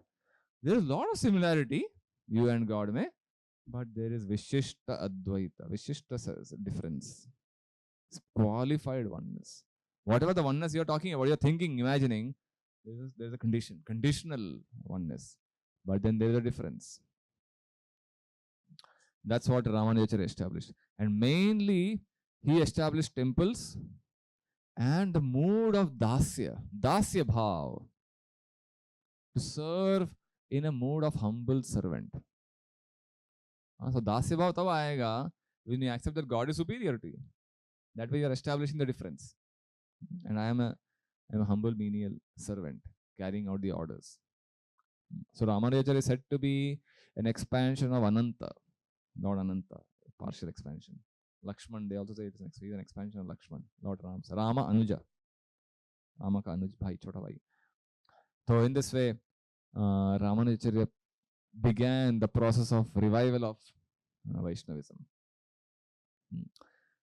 But still, the job is not complete, because still the misconception lingers around that I am God. One day I can become God. I may be God. It's a misconception still prevalent. Then comes another Acharya. Who was that? Madhvacharya. We saw that last time, Madhvacharya's photo. I should have included the photo because I'm not comfortable with the Canva thing. Is not. Anyway. So Madhvacharya came. Madhvacharya came and he went to the other extreme. Saying there is no similarity only between you and God. You and God are two all the time. Never was there any similarity between you both. You are a jiva, infinitesimal particle of consciousness, and God is vibhu, infinite. And never ever come under the conception that you are both the same. That's what Madhvacharya established. So even if there is a tinge of similarity displayed by anyone, Madhvacharya and his followers will like smash them. Dvaita only. Never ever talk about similarity. कभी मत समझना कि you have some commonality with God. So that was kind of extreme to the other end. On one extreme, like you are thinking I am God, one with God, and it's like you're totally separate. There's no similarity at all. So then something had to be done. But again, the revival, it's all a part of the revival of Vaishnavism. A few other acharyas also came. There's an acharya called Nimbarka Acharya.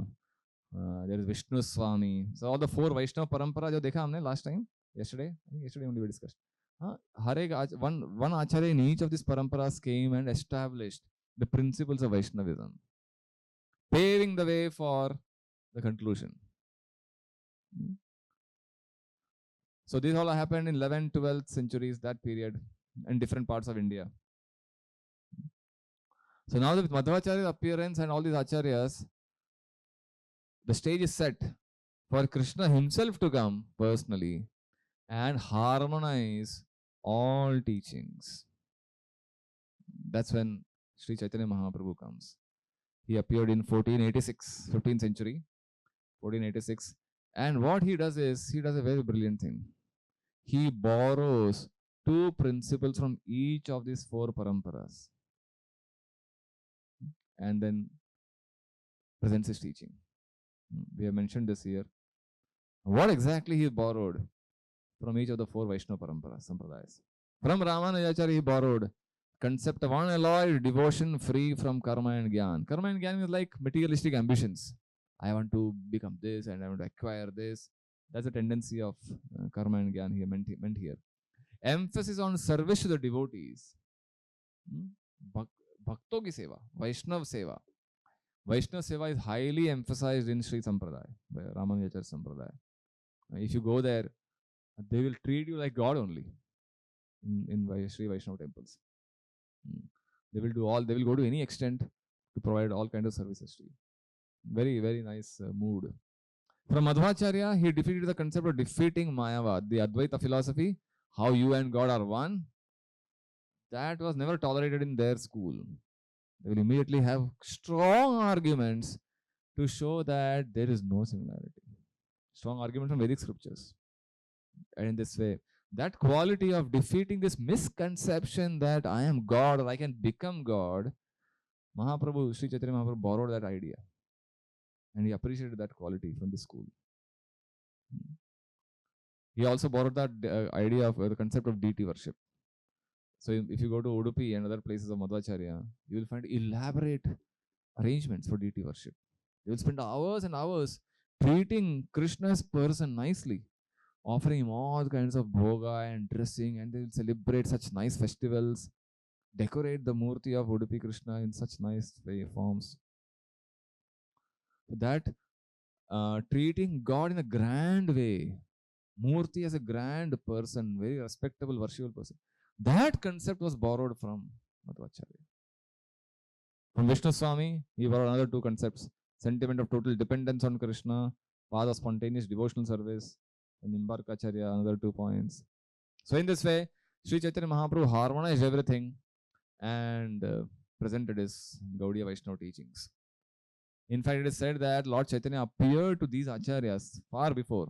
Mahaprabhu appeared in 1486, and these acharyas appeared several centuries ago. Before Mahaprabhu appeared in their dreams, he gave them a vision and said, "You do this on my behalf, and I will borrow these teachings from you."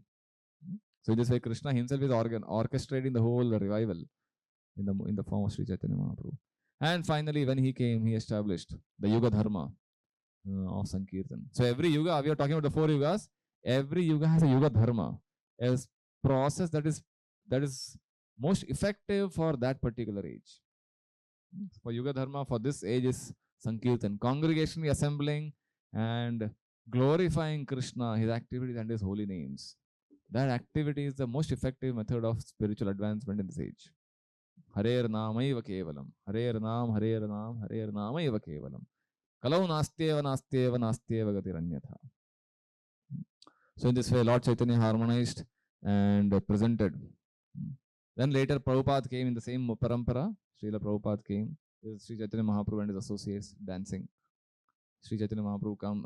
Srila Prabhupada. Several acharyas come. 10 gurus after Lord Chaitanya comes. And Srila Prabhupada in that line. And he establishes. He takes the message of all these acharyas combined, goes to the West alone. One person representing the entire parampara in the capital of Maya, which is what? New York City at that time. Maya Nagari. Mumbai is also no different, no less. Wahan jaake he presented these teachings at the age of 70. And then it is here that the work of Krishna, Vyas, Buddha, Shankara and Chaitanya bears fruit. And from there he expanded whole mission.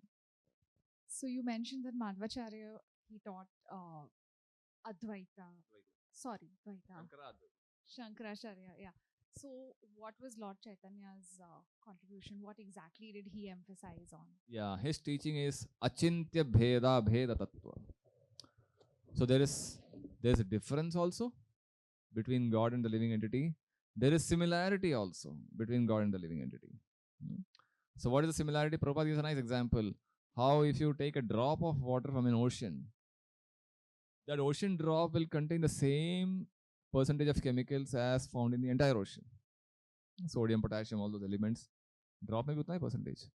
But their quantity is different. Quantitatively, the drop is a drop and the ocean is huge, infinite. Similarly, we living entities have similar qualities. Whatever qualities are found in God, we have in minute fractional proportions in us. But in God, the same qualities you will find in infinite quantity. That is the difference. So Achintya. So there is Bheda and Abheda also. There's oneness in quality. Abheda, there is difference in quantity. But it is Achintya. Achintya means sometimes you wonder, it is inconceivable exactly, actually, how we are different from God and how we are one with God also. Therefore, it is called Achintya Bheda Abheda Tattva. So this is Advaita, this is Vishishta Advaita, this is Dvaita Advaita Tattva. Mahaprabhu harmonizes everything and presents the Achintya Bheda Abheda Tattva. So that's the point. So in this way,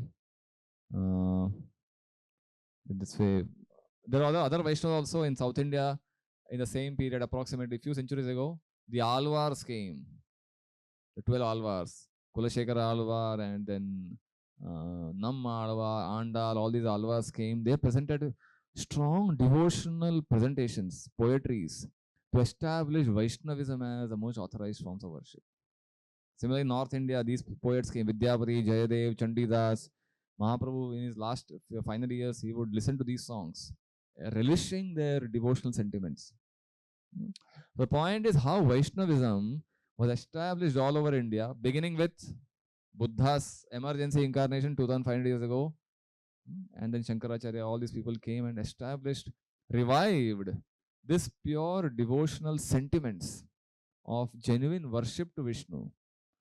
And in this way spread these teachings all over India. Hare Krishna. So we'll continue our discussion. We finished discussion on the Vaishnavism. So in this section called the hidden incarnation, we will focus on Lord Chaitanya Mahaprabhu's activities, his contribution, his legacy. So, as we saw, the 6 types of avatars, remember? The 6 categories of avatars: Purusha avatars, Leela avatars, Guna avatars, Manvantra avatars, Yuga avatars, and Shaktiavesh avatars. So, Yuga avatar, as I was mentioning, every yuga has an avatar. Every yuga has a yuga dharma. Because as time changes, accordingly, the process that is applicable most effectively also changes. What is applicable in Satya Yuga may not be applicable now. Why? Because people's consciousness changes, people's thinking pattern, how they behave, their physical, mental faculties, everything changes. So, accordingly, a process has to be prescribed that is suitable for people in that people living in that age. So, therefore, it's called the Yuga Dharma. The process that is most effective for spiritual advancement for people living in that age. That's called Yuga Dharma. And the one who inaugurates the process is the Yuga Avatar. So, for this Yuga, Kali Yuga, what is the best process of spiritual advancement? Namasmaran, yeah. But why? Why do you need a special process? Why do you need any specific process? Because I'll give an example how certain things become outdated over time. What was applicable, say for example, 50 years ago? We didn't have even computers, right? Computers, sir? People used to compute manually. Calculator, maybe calculator was there. Log tables, if in engineering and mathematics, they would have log tables. Then eventually a scientific calculator was developed. And then people would calculate on that. Log table got extinct. Hum log ke time log table tha in 11th and 12th standards. But then now no one uses that. Then computers emerged. Computers, you could do many things, program it. Then Windows and became all those standard operating systems. Floppy disks you had, remember floppy disks? Some of you may not have seen all the floppy disks. They have 1.4 MB का capacity था उसका. Who cares for 1.4 MB now? And then CD came. CD का थोड़ा 800 MB कुछ था. And then pen drives are, pen drives also outdated. Everything is on cloud, right? So how over time technology changes, people's perception changes, people's behavior changes, right? And accordingly, if now we start carrying things in pen drive, no one cares. Hard disk. I remember hard disk when I was working a few years ago. Then 40 GB hard disk was like the highest. 80 GB, then 200 GB, 256 GB. So now 1 TB is like the smallest. RAM capacity in our temple in the earlier days when I just joined the temple, the best technology available is 1 GB RAM. Like 1 GB special. अपना Chowpatty server website का server के लिए 1 GB RAM. Now it's phone में रहता है few GBs of RAM. So then accordingly you have to prescribe methods, change the methods. You can't work with the same old technology and you will be outdated. I am kind of outdated. This is in Canva. Canva is new software. मैं तो अपना old traditional Microsoft PowerPoint में काम कर रहा था. But then new people suggested this is a very good thing. So similarly, when it comes to practicing spiritual principles, the method that is most effective for a particular age, it changes. And you can't simply stick to the old methods. You may say, नहीं मुझे वही करना है, but it won't give you desired results. Method का problem नहीं है वो, time change हो गया है. Accordingly, you have to change. Floppy disk was useful at one point of time. CDs were useful at one point of time. Now, if you try to use them, it is useless. Similarly, whatever traditional methods are there when it comes to spiritual practices, many things are outdated now. And if it's nahi aisa hi karenge hum and not adopt the main thing, then you are left behind.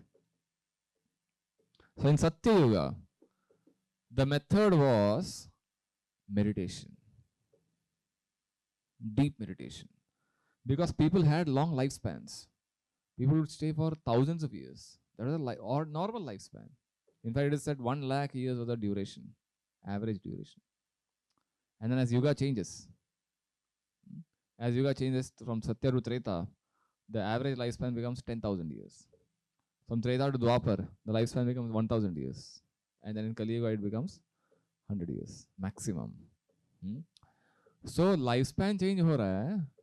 People's capacity, human mental, intellectual capacity, faculties are changing. You need a more adaptable method, but at the same time equally effective. So in Satya Yuga, people would stay in forests and jungles for thousands of years. Like there's a description in the Srimad Bhagavatam about a king named Prachinabarhi. He had 10 sons known as the Prachetas. So before he could hand over the kingdom to his sons, he said you have to go and perform tapasya. That is a general training. Before you become king, you have to practice principles, become pure, sense controlled, mind controlled. Because if you don't have your faculties under control, how can you rule? You will exploit people. So people had to go through the training phase. So these prachetas were sent for performing tapasya. So they went in one place and they went underwater. Underwater they were performing tapasya for long duration.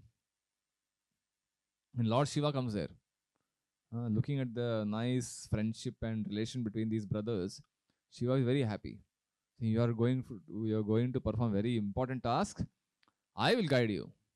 And he gives them good instructions, which becomes popular known as Rudra Geet. This comes in the 4th canto.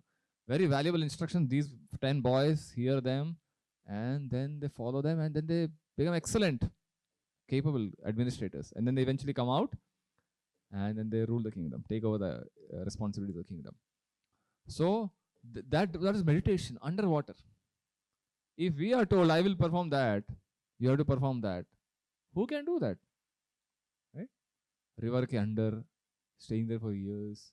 It's impossible for us. Even outside the water. If you're told to do meditation, किसके अंदर capacity है? You need mobile phone constantly. We keep getting messages, WhatsApp and other messages. Ting, ting, ting, बजते रहता है continuous. And we are doing meditation. It's impractical. Meditation करेंगे तो थोड़ा little bit of some, you may calm the mind and other things may happen. But the meditation as a method for achieving spiritual perfection, that is irrelevant in today's times. At most, we can focus our mind on something for a minute. Even if someone can continuously, intensely focus on something for 1 minute, there's a big success. Forget about staying focused hours together, days together, months together. We have no capacity. We are not meant to do that. That was the meditation Satya Yoga. Then came Treta. Treta, as the Yuga changed, the transition happened, the Yuga Dharma changed. The Yuga Dharma was Yajna. Performing huge, elaborate, grand sacrifices. Huge Yajna kundas, and ahutis and mantras. All these qualified brahmanas will come, they chant Swaha, Swaha, Swaha. And then they will offer ghee and other ingredients into the fire. And that will last for hours and days sometimes. And at the end, successful completion of the Yajna, Yajna Murti will come. जिसके लिए तुम यज्ञ कर रहे हो. It could be Indra, Chandra, Surya, whoever. That personality would come and they would bless, and then they would give the desired purpose, result of the yajna. In today's times, who has the capacity? First of all, we don't have the capacity and the patience to do such elaborate yajnas. Even if we have, we don't have the sufficient resources to do the yajna. Huge yajnas, ghee and all. Ghee कहाँ मिलता है आजकल? All ghee is contaminated ghee, dalda and all we use, and other adulterated versions of ghee. In fact, आजकल तो बोला जाता है ghee like you artificially make, and it's made of animal fat, not exactly the pure milk and dahi है उसको जमा के ऐसा तो नहीं करते आजकल कई बार. They have add so many chemicals and it's all malpractices. So many malpractices happening. That kind of ghee. And another important funny thing, where are the people qualified to perform the yajna? That is also missing. You have to chant, utter, the mantras have to be uttered perfectly, pronunciation has to be perfect. And then there are actually 4 priests who are involved in performing a yajna. One is the actual person who will offer, one is like who will utter the mantras, one who will assist, and one is an overseer who will ensure all 3 others are doing properly. Hota, Udvega, Adhvaryu, and चौथा कौन है? Brahma. The 4 pujaris hai, and everyone has a responsibility, and they will ensure the yajna is happening properly. So where are the qualified brahmanas available in today's times to perform the yajnas? Resources available nahi, qualified people available nahi, and we ourselves don't have the patience and the money and the resources. So this method fails. You may do yajnas like Griha Pravesh yajna we do, some Shadi, Vivaha yajna we do, birthday ceremonies, all those things a little bit chota mota yajna kar sakta hai. But doing yajna as a primary method for spiritual perfection, that is not going to work. Then the yoga changed. Then came Dwapara Yoga. Dwapara Yoga method changed. Yoga Dharma changed. The method was elaborate deity worship. Deity worship. Build grand temples and install murtis, do the prana pratishtha and all, and worship elaborately. Offer all kinds of rich items and invite people, feed them profusely. As the whole city is centered around the temple. Like even now you have some remnants of those elaborate worship. The cities are constructed around temples. Tirupati is like that. Srirangam, South India, you get to see all those things. Guruvayur is also like that. In fact, if you go to Guruvayur, the address of every home is based on the temple's door. The temple's main gate, East Gate, Guruvayur, West Gate, Guruvayur. That's how the addresses are. The street. The whole city is like that. 4 main gates, East, West, North, and South. So that is still there to some extent. But where? How many temples? In cities like Bombay, can we do that? We have some temples. ISKCON temples are also there. We are still building temples in many places. But how many people are able to come to temples, spend their time, travel long distances? Here we have coming from Dombivli. I am surprised that they came all the way from Dombivli. But otherwise, ideally we should have a local temple. People can go and worship. Nowadays, every colony, every housing society is like a village. Thousands of flats in one campus, right? New society, housing society, are coming 2,200, 2,500 flats in one. It's like a whole city inside only. Ideally, we should have a temple inside, so that all the people in that city building can do the worship. Otherwise, that's not the case. So therefore, temple worship is also not a most effective method for spiritual perfection. It is helpful, but cannot be the main method. We cannot rely on temple deity worship as a main effective method. Then the yoga changed. So in Kali Yuga, So this is Dwapara Yuga, where temple worship was the most common thing. In Kali Yuga, people don't have the capacity to perform meditation, tapasya, yagyas, temple worship. Everything changes. We are unqualified to do any of these things. We need a process that is as simple as possible, which is hardly time consuming. It doesn't require any resources, no money needed, no people needed, expert, qualified people needed. It's all our own thing. A method so simplified, but not watered down. Simplified method, but avoiding the same highest benefit. Yeah. That's where Lord Chaitanya comes. And he introduced this chanting. And he quoted a very nice verse, which we quoted also once. Harer Nam, Harer Nam, Harer Namaiva Kevalam. Kalau Nastyeva, Nastyeva, Nastyeva Gatiranyatha. Harer Nam, Hari ka नाम एव केवलम, इसके अलावा और कोई नहीं, केवल हरि का नाम ही चलने वाला है. Kalau, in this age of Kali, Nastyeva, Nastyeva, Nastyeva. There is no other method, no other method. Anyatha.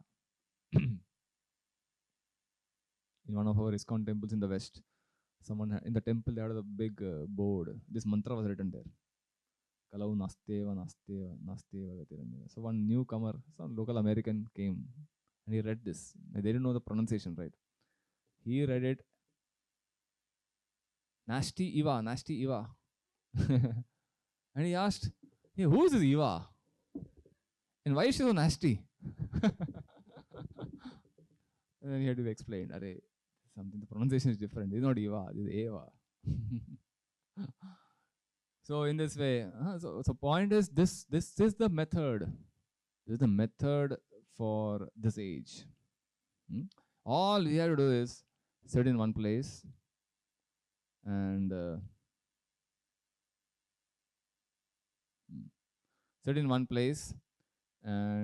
just hear attentively, chant clearly with clear pronunciation these names of Krishna, and hear attentively. That's as good as dhyan done in Satya Yuga. The benefit that we can get out of it is the same as what you used to get in earlier ages by following those methods. Our Shaman Prabhu gives a nice example to prove how other methods fail. Suppose you go to a railway station like Mumbai Central or CST to book tickets, the reservation tickets, long distance wala. And there are so many counters, right? 25, 30 counters there they have. And you stand in line. Nowadays everyone does online, but still earlier you stand in line and then you fill that form and then submit it and then you get the ticket. Suppose you go there and then they say, suppose railway walone likha hai, these counter number 10, 11, 12 are not going to work. This is not functioning. And 1 to 8 will work and 13 to 20 will work. So naturally we will not go and stand in that line, right? 10, 11, 12 we will stand in these lines. But someone says, nahi. मैं पिछले महीने आया था ना, I stood in this line and I'm going to stand here only. I got a ticket here, you may say. I got a ticket and I got it in 10 minutes. Now this is big line, I'm not going to stand here. I will stand here only. So what will happen? Definitely he will waste his time. है कि नहीं? खड़ा हो कितना भी खड़ा रहो, he's not going to get the result. You may have to stand couple of days. Next day शायद next 2-3 दिन के बाद शायद वहाँ पे खुलेगा वो counter. So if someone is adamantly saying, no, I will follow this old method only. Last time I came, I got this method, I got the benefit. But today it is not working. The authorities are saying, the railway authority is saying, this counter is not operational today. You have to stand here. We have to stand there, right? If you want the benefit. So similarly, the yuga has changed. The ancient methods of meditation, all those things are ineffective. You may get some benefit, some little benefit. But as a primary method for spiritual realization, these methods are going to fail. Therefore, we have to adopt the method prescribed for this age. If you want quick, effective, permanent results. That's what the Yuga Avatar introduces. So this is Lord Chaitanya, a timeline. 1486, he appeared in Sridham Mayapur, which is which is a few kilometers above Calcutta, 100 and 150, 150 kilometers approximately above north of Calcutta. 1494, he begins schooling under the teacher of Gangadas Pandit. 1496, he becomes a scholar. He is known as Nimai Pandit. His brother Vishwarup takes sannyas at that time. He had a brother. 1500, he marries Srimati Lakshmi Priya. 1502, he starts his own school at the age of 16. 16, he becomes a school teacher. He starts his own school. And he becomes a big scholar of Sanskrit grammar. Nimai Pandit. Then he goes to Gaya and accepts initiation from Ishwar Puri. So he accepts Ishwar Puri as his teacher. So even then Avatar, the Avatar accepts a guru. Although Avatar doesn't need a guru, he is himself the original guru. But still, to give a certain example for the entire society, every Avatar also accepts a guru. Lord Ram accepted Vishwamitra and Vasishta Muni as his guru. Krishna accepted Sandipani Muni as his guru. Similarly, Ishwar Puri is accepted as guru by Lord Chaitanya. And he begins the Sankirtan movement. And in 1509, there's a nice story of Chand Qazi. Chand Qazi was a Muslim magistrate under the king of Nawab Hussain Shah in Bengal. That time, Bengal and Orissa was ruled by this king, Nawab Hussain Shah. And Chand Qazi was one of the officers under him in that area. And one point of time, Hindus were highly suppressed. They were not allowed to do public religious functions. So whenever they would do, they would suppress. So they were kind of living in a state of fear. But what Lord Chaitanya did was his followers were like openly doing Mridang, Kartal and Band Baja, and then they would perform in streets. So one time these people came, Chand Qazi sent his men, soldiers, and he threatened everyone, saying, if you do this, I'm going to imprison you. And he broke the mridangas and kind of seriously warned them, threatened them of punishment. So these followers came to Lord Chaitanya and reported to him, saying, this is what happened. We are not allowed to do only. Lord Chaitanya said, we'll do one thing. We'll do a public demonstration tomorrow. Tomorrow at so and so time, all of you come prepared with burning torches, lit torches. And then we will march in a procession towards Chand Qazi's place. So thousands of people gathered with lit torches. And then they performed Harinam Sankirtan and then slowly went to Chand Qazi's residence. At that place, Chand Qazi finally, out of fear, he got scared. He finally came out and then they had a conversation with Lord Chaitanya. And the discussion was meat eating. Why do you eat meat? Especially cow meat. आप लोग गो हत्या क्यों करते? Mahaprabhu is asking. So then he said, आप लोग भी तो खाते हैं ना मांस यज्ञ में. Lord Chaitanya replied कि this eating of sacrificial animal is different from you, the type of eating you are doing. Ideally, what the Shastra recommend is when you do an animal sacrifice, you sacrifice an animal in a yajna, the animal gets a new life. When you chant the right mantras and the right people do the yajna, the animal gives up his body and immediately he gets a human life, which would otherwise take a long time. For an animal, say for a dog or a horse or a cow also, the cow is killed in the sacrifice, the cow gets a human birth immediately if the sacrifice is done properly. Otherwise, other animals may take a long time, evolutionary process scale में जाके, finally to get a human birth may take several lifetimes. Yajna के कारण तुरंत मिल जाता है. That's the advantage of yajna done based on Vedic regulations. You guys are not doing yajna. You guys are simply killing the animal and eating the flesh. इसमें animal का भला ही नहीं है, तुम्हारा भला ही नहीं है. So he explained how there's a difference. You can't compare the two. And then Mahaprabhu said, why do you kill cow? Cow is like a mother. You drink cow milk And so you're drinking cow milk, then cow is like a mother. Why would anyone kill one's own mother for the flesh? Hey, कौन सा civilization तुम लोगों का? Killing one's own mother just for the taste of the tongue of the flesh? What kind of civilization are you practicing? So in this way, finally Chandkazi admitted, yeah, what you are saying is right. हमारे scripture में भी थोड़ा सा interpretation है, and people have misused it. So what you are saying is right. Then Lord Chaitanya said, do one thing, you have to do one favor. Henceforward, you should not stop our people from performing their religious activities. You have to give me this promise. So he said, yes, I ensure that my generation and all the generations forward will allow you to perform your activities peacefully. In this way, the discussion ended. And since then, it is going on nicely. So that way, Chandkazi became favorable to Vaishnavism and the local Hindu sentiments. That happened in 1509. And in 1510, at the age of 24, Lord Chaitanya formally accepted sannyas. And then why he accepted sannyas? So that he gets greater freedom to preach, travel all over the world, all over India especially, and freely propagate this movement. So from 1510 onwards, till for the next 24 years, he traveled all over India, especially South India, South and North, Vrindavan, Odisha, Bengal, and all over South, all states. And he massively propagated the Sankirtan movement. Whatever Vaishnavism remnants we see nowadays is all because of kind of Mahaprabhu's presence and travels there.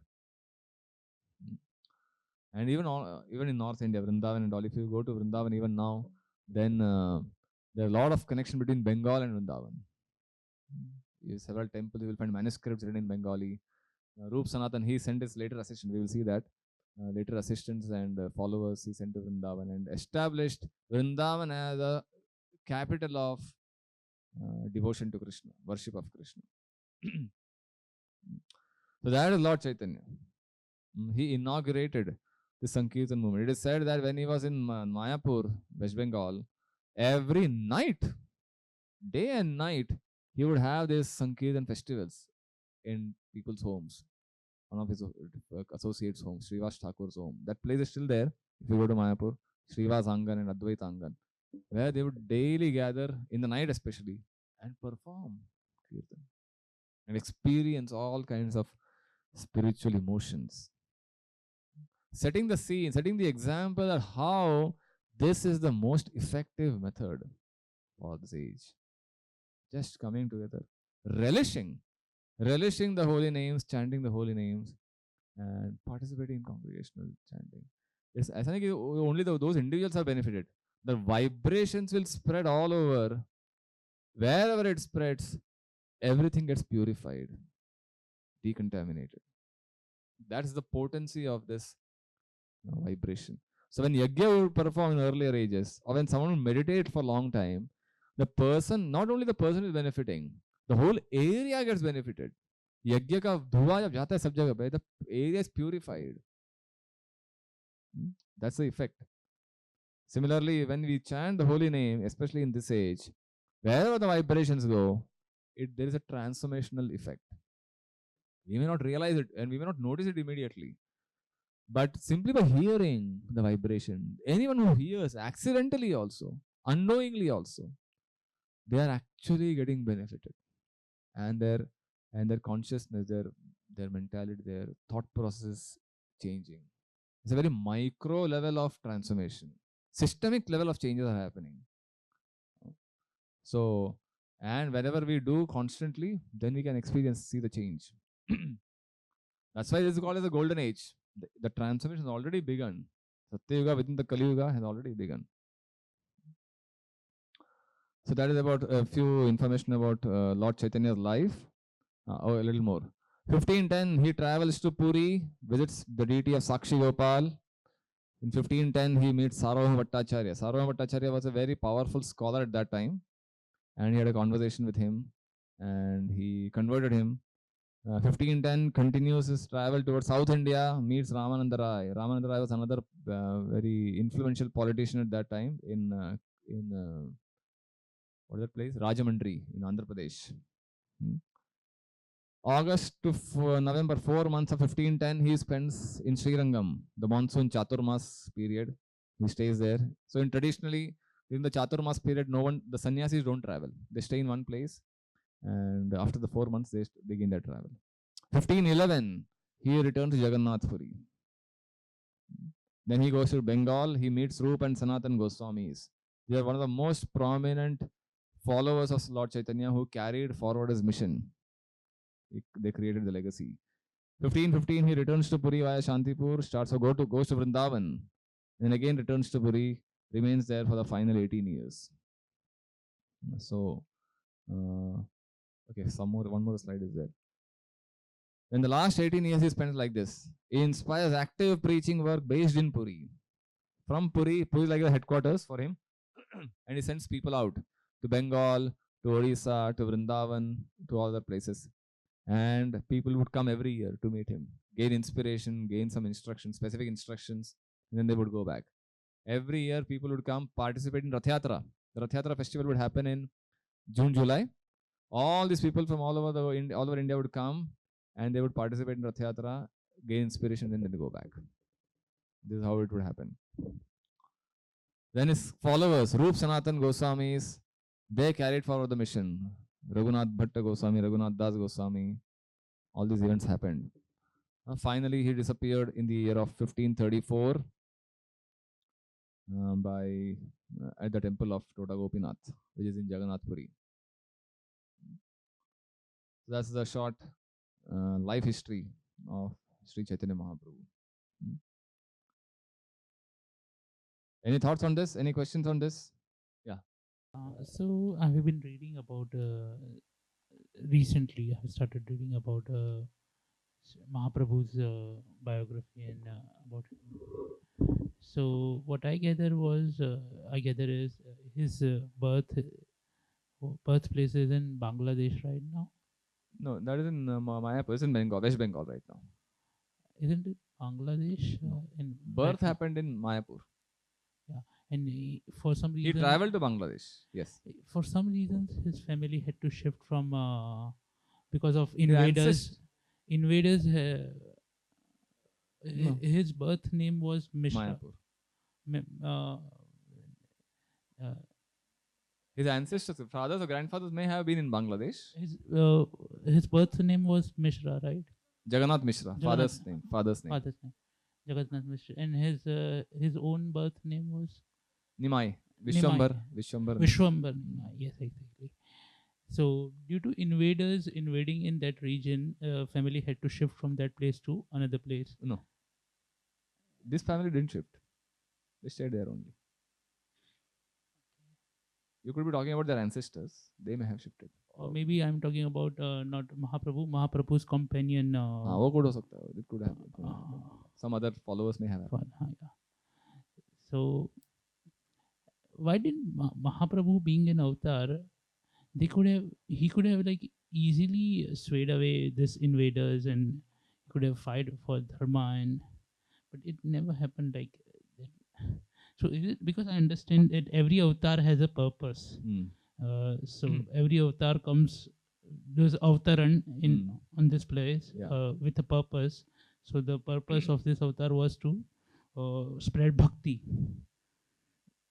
So, but even he could have easily slayed off this invaders if he could have wanted, but it never happened. Correct. So yeah, he could have done if he wanted, but that way avatars could have done everything. Like for example, the Kurukshetra war. Krishna could have finished the war in 1 hour, right? Why did he make it happen for 18 days? Why did he make the Pandavas go through the whole torture for so many years? Vanvas and this and that. He could have finished. Right? Similarly, Lord Ram could have built. Why did he have to build the bridge also to cross the Indian Ocean? So that way, God can do everything. And he doesn't need days and months. He can in minutes. Right? But Avatar doesn't do that. He will definitely do some miraculous, extraordinary feats, but he doesn't do everything. He empowers his followers to carry out the mission on his behalf. So he empowered Arjun, the Pandavas, to fight the war on his behalf and destroy the Kauravas. He empowered the Vanar Sena to build the bridge and go ahead, cross the ocean. He could have just gone there. In fact, Sita को kidnap वापस ले आना कोई बड़ी बात था क्या राम के लिए? He could have gone there, just carried and got एक minute काम. और ये सब किया होता, then where will Ramayana happen? Who will? What is the story of Ramayana then? What will we discuss then? Right? So Krishna does activities in enough extraordinary ways to make us believe that he is God, but not in so extraordinary ways that there is nothing to talk about only. सबको अगर एक minute इतना extraordinary कर दिया, एक minute में हो गया, तो हम डिस्कस क्या करेंगे यहाँ पे फिर? We need something to discuss, all right? When we discuss things, then we develop a fascination for Krishna and his avatars and develop a relation, get attracted to him, which is the main purpose. Similarly, Lord Chaitanya could have done everything. He could have driven away all the invaders. He could have established dharma. He could have done. And he would have taken hardly any few days, a few minutes. But he doesn't do. He sets the scene, sets the ground, and then he empowers his followers to do. Actually, what we are doing, what's happening, is actually Lord Chaitanya's pastime only. The revival of the Sankirtan movement, revival of Dharma, is actually the activities of Lord Chaitanya. He's the Yuga Dharma and the Yuga Avatar. He is empowering us, and something is happening. The credit actually goes to him.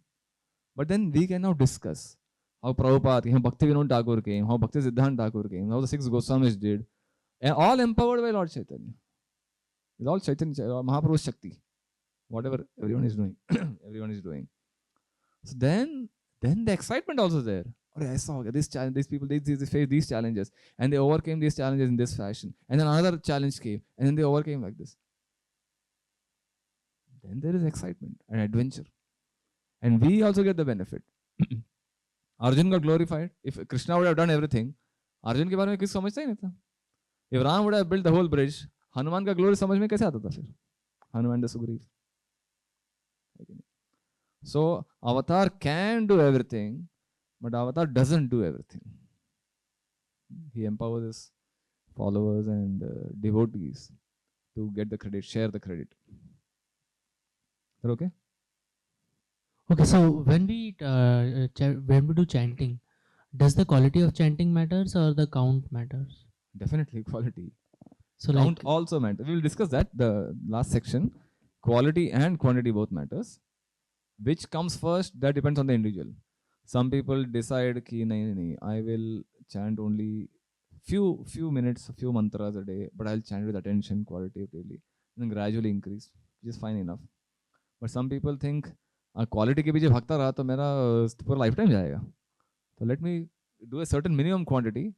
With that quantity, bigger quantity will also give rise to quality. And this way we can, but both are important. Quality. If we can chant with quality, definitely we will want to increase the quantity.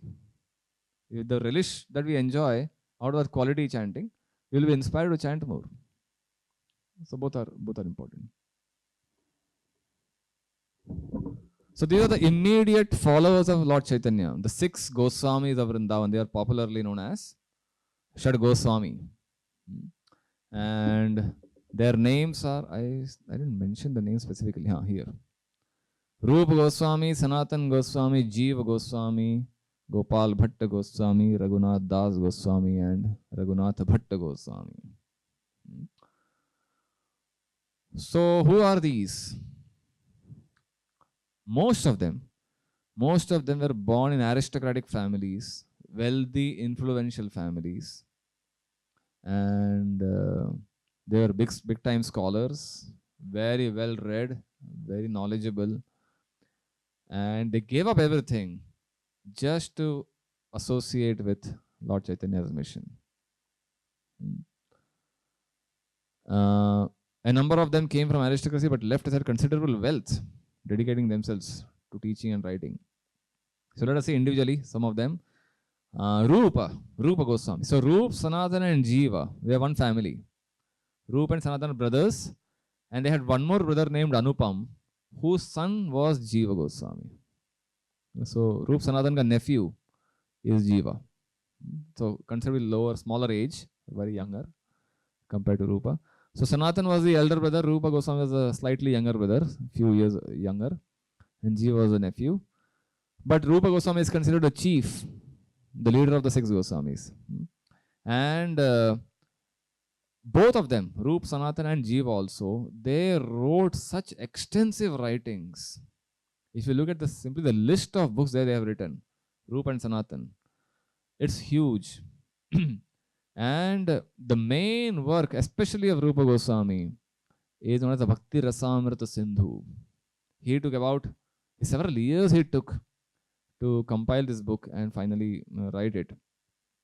Mainly, Lord Chaitanya has given these couple of instructions to these 6 Goswamis. One was to revive all lost holy places of Vrindavan. So Krishna appeared 5,000 years ago. 5,000 years के बाद no one knew कि कहाँ पे क्या किया था भगवान कृष्ण ने, कौन कौन सी लीलाएं हुई थी कहाँ पे. Many things was forgotten. Govardhan was there, but then all other Leela Sthalis, it was forgotten. So Lord Chaitanya's instruction to the 6 Goswamis was find out concept which one happened and erect some monument so that people can understand, yahan pe ye hua tha. Like there's one spot on Govardhan Parikrama known as Radha Kund and Shyam Kund, which is like one of the holiest spots in the entire world, in that area. These 2 kunds, when Lord Chaitanya came there, because he is Krishna himself, in the mood of Radha, he could identify ye kahan pe. Lekin when he was there, he just found there were 2 puddles of water, kind of बारिश में कैसे पानी इकट्ठा होता है कहीं पे, something like that. He saw in farmland, खेती की जगह पे 2 puddles of water, which is actually Radha Kund and Shyam Kund. But no one knew the importance. Then he instructed the Goswamis, खास करके Raghunath Das Goswami.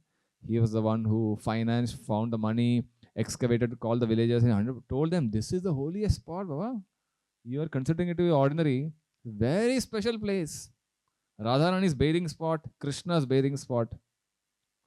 Finally, he purchased the land and then they created a nice kund charo taraf ghat bandh ke. That being a very prominent place. So in this way, all these the 6 Goswamis found out, identified the right places and erected temples, some monument, so that the pilgrims can understand and remember these activities. Especially if you go to Govardhan Parikrama, you do, every spot is clearly identified. Where Indra, after the Govardhan Leela, Indra begged forgiveness, Surabhi Kund, where Indra made him bathe, Indra did Abhishek of Krishna, Govinda Kund is there, Apsara Kund, Naval Kund, there is a Puchri ka Lota place. All these little small spots are available, still available to see. A nice kund now, especially the UP government, current UP government is doing very nice renovation thing. The roads are built nicely. The kunds are, even the kunds few decades ago, 10, 15 years ago, all these kunds are like contaminated, all garbage dumped there. Now they are actually renovating, nicely building parks and trees, planting trees everywhere. Very nice, clean, purified water in the kund. And hundreds of kunds all over Vrindavan. Kund, Talab, river to Yamuna hai. Kund, Talab and Pukurs, the different water bodies, they of different sizes, all over Vrindavan. So when you go there, you actually get to bathe in those places and remember those past times. So our devotees regularly go at various times of the year, especially Janmashtami and Gaur Purnima time.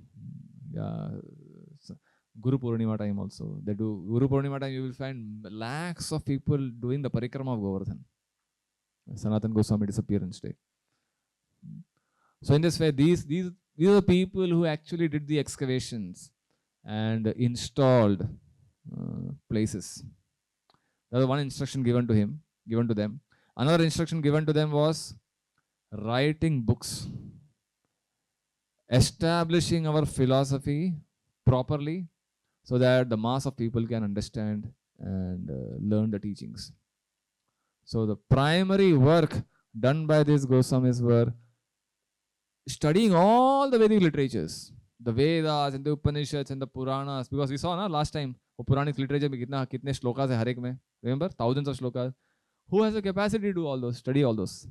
What these people did was study them and choose the most relevant instruction and compile books, write books based on those.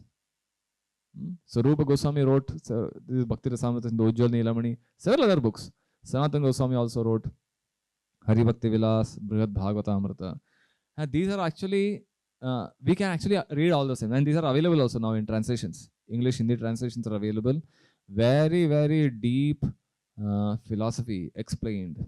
The tattva behind Krishna's pastimes, the tattva behind avatars, tattva behind the rasa tattva, the how devotees exchange relationships with Krishna in the spiritual world. What are the different mellows of relationship? All these things are explained by the Goswamis in these books. And Jiva Goswami came. He went one step ahead. He elaborated on these teachings of Rupa and Sanatan. In fact, it is said that he was the greatest author in history. His original composition is 400,000 verses. 4 lakh verses originally compiled. That's voluminous work. And he wrote commentaries on the Rupa and Sanatan Goswami's teachings. 4 lakh original Sanskrit verses, not just any random statements. So Jiva Goswami, together these three were big time writers. Then others came. Gopal Bhatta Goswami. Gopal Bhatta Goswami was born in South India, in Srirangam. His parents were Sri Vaishnavas, Venkat Bhatta and his wife. And after their departure, Lord Chaitanya, when he was traveling in South India, he met them. He met this family. He spent the 4 months of Chaturmas in his house, Gopal Bhatta Goswami's house. That house is still there in Srirangam, very close to the main temple. And after the parents passed away, Gopal Bhatta Goswami shifted to Vrindavan and spent time with Rupa and Sanatan Goswamis. And he assisted. Then Raghunath Das Goswami. Raghunath Das Goswami was the only son of the wealthiest landlords in India at that time. His parents and his uncle, his father and uncle would collect how many? Few thousand gold coins every month as the tax. They were the biggest landowners at that time. Thousands of gold coins was their income. Like in today's time, it's like billionaires at that time. And he was the only inheritor. All inheritance was going to be his. He gave up everything, joined Lord Chaitanya's mission. And he also wrote books. He wrote Manas Shiksha and several other books. Then Raghunath Bhatta Goswami. He and his father, Tapan Mishra, they played a crucial role in interacting with the Mughal kings at that time. So Vrindavan में जो भी बड़े-बड़े मंदिर बने, I think at that time Akbar and other kings were the rulers. Aurangzeb came a little later, Vishwanath Chakravarti Thakur time. Akbar was the king, and Akbar was little favorable towards the Hindu cause. And the Govindji temple, Radha Govindji temple, was built by assistants of Akbar. So they used to get red stones, red marble to build their palaces in those times. Jiva Goswami and Tapan Mishra and Raghunath Bhatta Goswami, they had some discussion with them. Akbar allowed red stones to build Radha Govindji temple. So that way they interacted with them. And the Rajasthani kings, Man Singh and Rajputs, all those kings also participated in this whole deal. So somehow Akbar had a good relation with certain kings. And those certain kings were loyal to the Goswamis. So in this way they influenced the political kings, political rulers at that time. and got all these temples built in Brajamandal area. So yeah, so these are the contributions. Writing books and building temples. Each of them had their own individual temple. Sanatan Goswami, Radha Madan Mohan, Rupa Goswami, Radha Govindji, Jeev Goswami, Radha Damodar. Everyone had their own temple. Radha Raman, Gopal Bhatta Goswami. There, Radha Raman especially is one of the most prominent temples in Vrindavan now. The temple where Pakka deity worship happens. In fact, many of our ISKCON temple pujaris go there to learn the standards of deity worship, understand the methods of deity worship. So collectively, they contributed immensely to the development of Gaudiya Vaishnava philosophy and practice. The last 3 points. Revived the sacred sites and practices of Vrindavan, emphasizing devotion to Radha and Krishna. Established the foundation for the worship and literature of the tradition. So this is the Gaudiya Vaishnava theology. So every tradition actually founded on books, with philosophy. Without proper knowledge base, no tradition can survive over centuries. And these, especially for renounced order, the main function is writing books. So when you have books as the basis, then the legacy continues. If you don't have books proper, authorized books, the person's charisma cannot continue your tradition. जब तक वो जिंदा है, the teaching will continue. Once he is gone, then everything is forgotten. But if he establishes teachings in books written form, then the tradition is likely to continue. Of course, again, that has to be revived, that has to be maintained. But the probability of continuing the tradition is far bigger when books are written. Books become the basis. Knowledge becomes the basis. Otherwise, where charismatic leaders contribute, where books are not the basis, the attraction in the following is mostly based on sentiment. Oh, I like this talk. I like his charisma. I like his style. ये सब ज़्यादा टिकता नहीं है. All the sensations on YouTube and social media, ये कुछ साल टिकेंगे ये लोग. उसके बाद we don't know. Their followers will vanish. These people will vanish. But when the teaching, when the tradition or school is based on solid philosophy, logical, reasonable, good arguments, good purity, then even if the leader changes, the followers will continue the tradition. That's why when Prabhupada went to the US, before he went to the US, his guru had ordered him, if you ever get money, print books. Because he had seen how in his time, certain followers were building grand temples, but then they were fighting within the temple. There were quarrels happening within the temple over some petty reasons. So don't waste your money in building temples. If you ever get money, print books. The books will carry the tradition. The knowledge base will carry the tradition. So Bhakti Rasamrita Sindhu mein also, Rupa Goswami says, a guru should not spend too much time in temples, building temples. He should spend time in teaching the philosophy, spreading the knowledge. Spreading the knowledge is more important work than building temples. If temple building helps in spreading the knowledge, then build the temples. Otherwise, India mein hazaro temples hai, but where is the education happening? Right? You go to temples, traditional temples, you will go take darshan, stand hours together in the line and get some prasad, and you come back.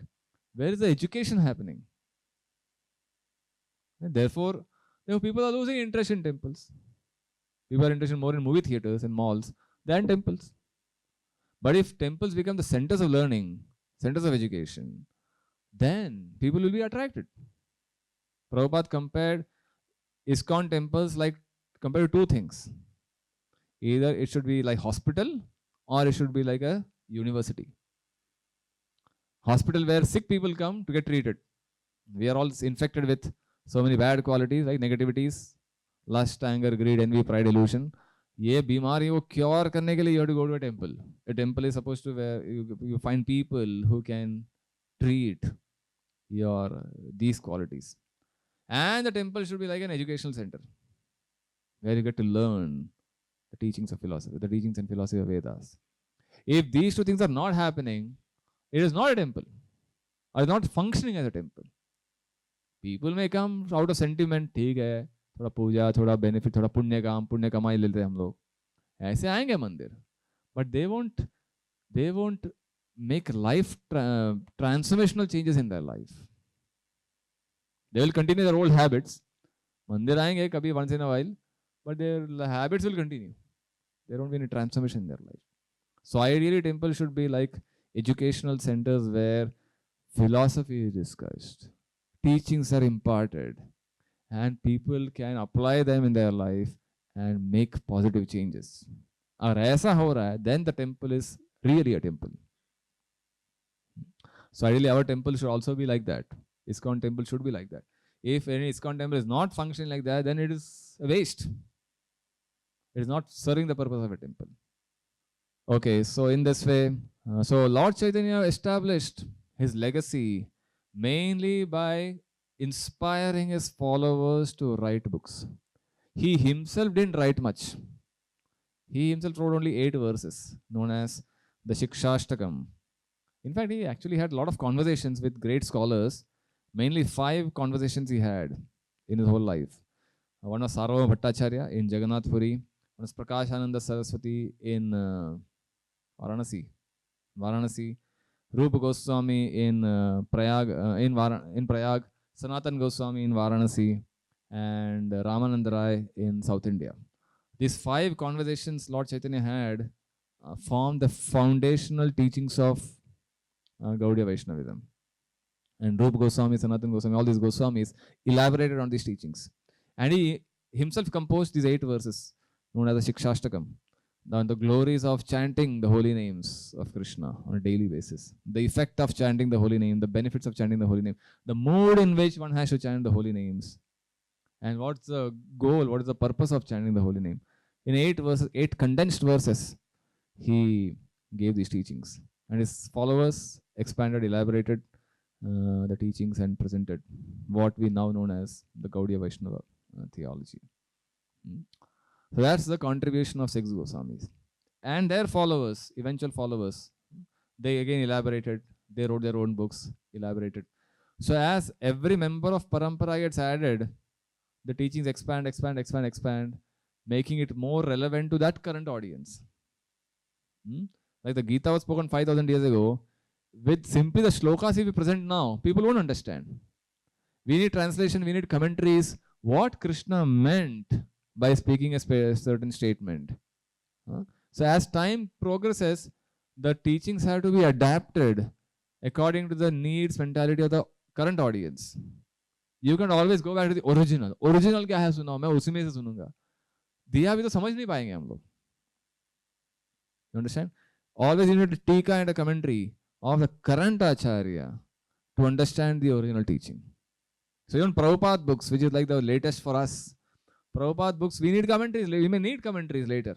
A few decades down the line, we may not understand directly. We may tend to misinterpret Prabhupada's statements also. Then you need a local acharya, the local teacher. Therefore, we have authors every time, new authors coming up to elaborate the same teachings. So writing business has to be a continuous process. We should all understand the philosophy and present it to the modern audience. Okay. One more section, one more part of this section. So, what is the main teaching of Lord Chaitanya? It is known as the science of Bhakti Yoga. So, normally Bhakti is understood as some sentiment, ठीक है, इनके प्रति प्रेम and Bhakti bhav. According to our 6 Goswamis and Acharyas and Lord Chaitanya especially, Bhakti is a science. The science of cultivating love. Just like if you are given a piece of land and you cultivate, harvest it, some crop, what do? You plant the seeds. You first cultivate the soil, make sure the soil is fertile and all the essential nutrients are there. Then you plant. So rainy season ke pehle, you do the plantation, rice plantation. When the rains come, then rains के बात करते हैं ना plantation. Rains, first rains हो गया, then you do the plantation. And the rains come, heavy rain, and all those, the land is full with water. And after the 4 or 5 months, harvest is done. October, November time. So there is a process. 4 months you have to cultivate the land nicely, grow the crop nicely.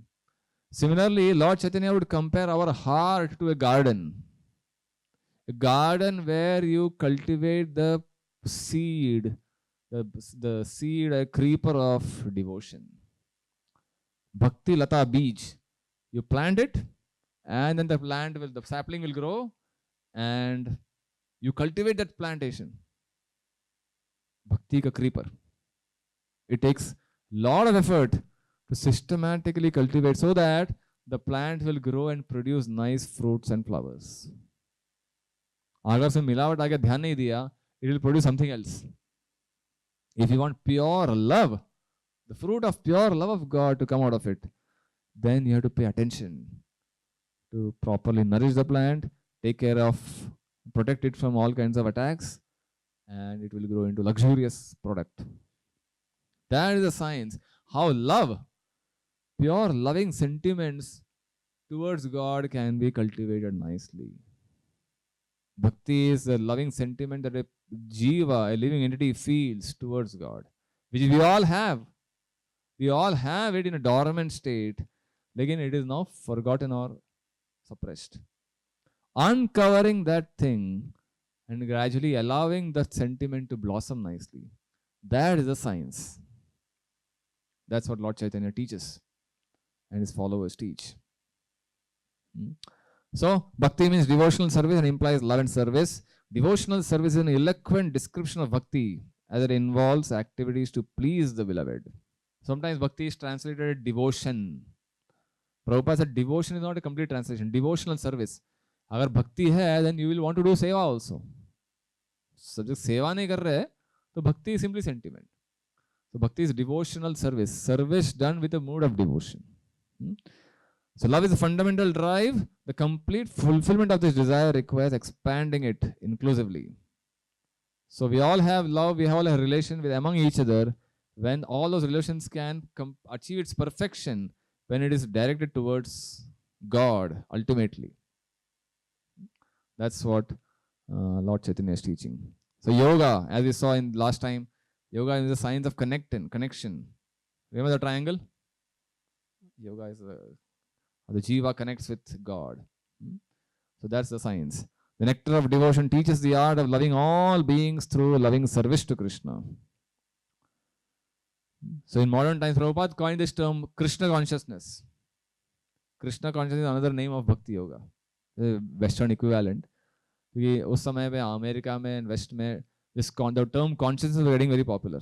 Consciousness, transcendental consciousness, conscious meditation, all these terms getting popular in those times. So Prabhupada coined these terms, Krishna consciousness, so that people could relate to it.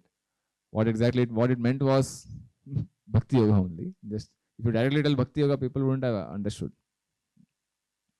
So in this way, Bhakti Yoga and Vaishnavism are synonymous terms, both focusing on devotional service and love of God. So why we practice yoga? Ultimately to revive our love of God, love of Krishna, जो हमारे अंदर है already, but we have not realized it. Okay, any thoughts, any questions on this point, on this section? Anyone has? Okay, so let us continue. We finished the section of Lord Chaitanya and his hidden incarnation. He's called hidden incarnation, by the way. Remember, the title was hidden incarnation. He's called hidden because it's not openly mentioned. He also doesn't openly declare he's an incarnation like Krishna does, and nor does the Shastra openly declare him to be an incarnation. Because one reason is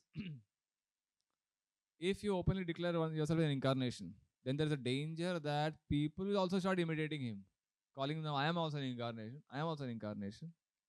Anyway, चल रहा है, उसके बिना भी हो रहा है कई बार.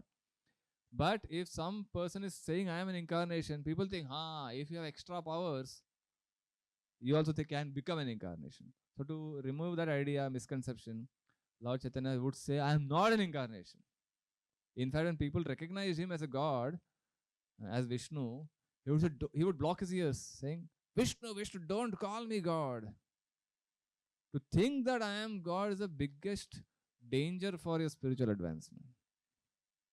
You are servant of God. I am dasosmi, he would say. I am dasa.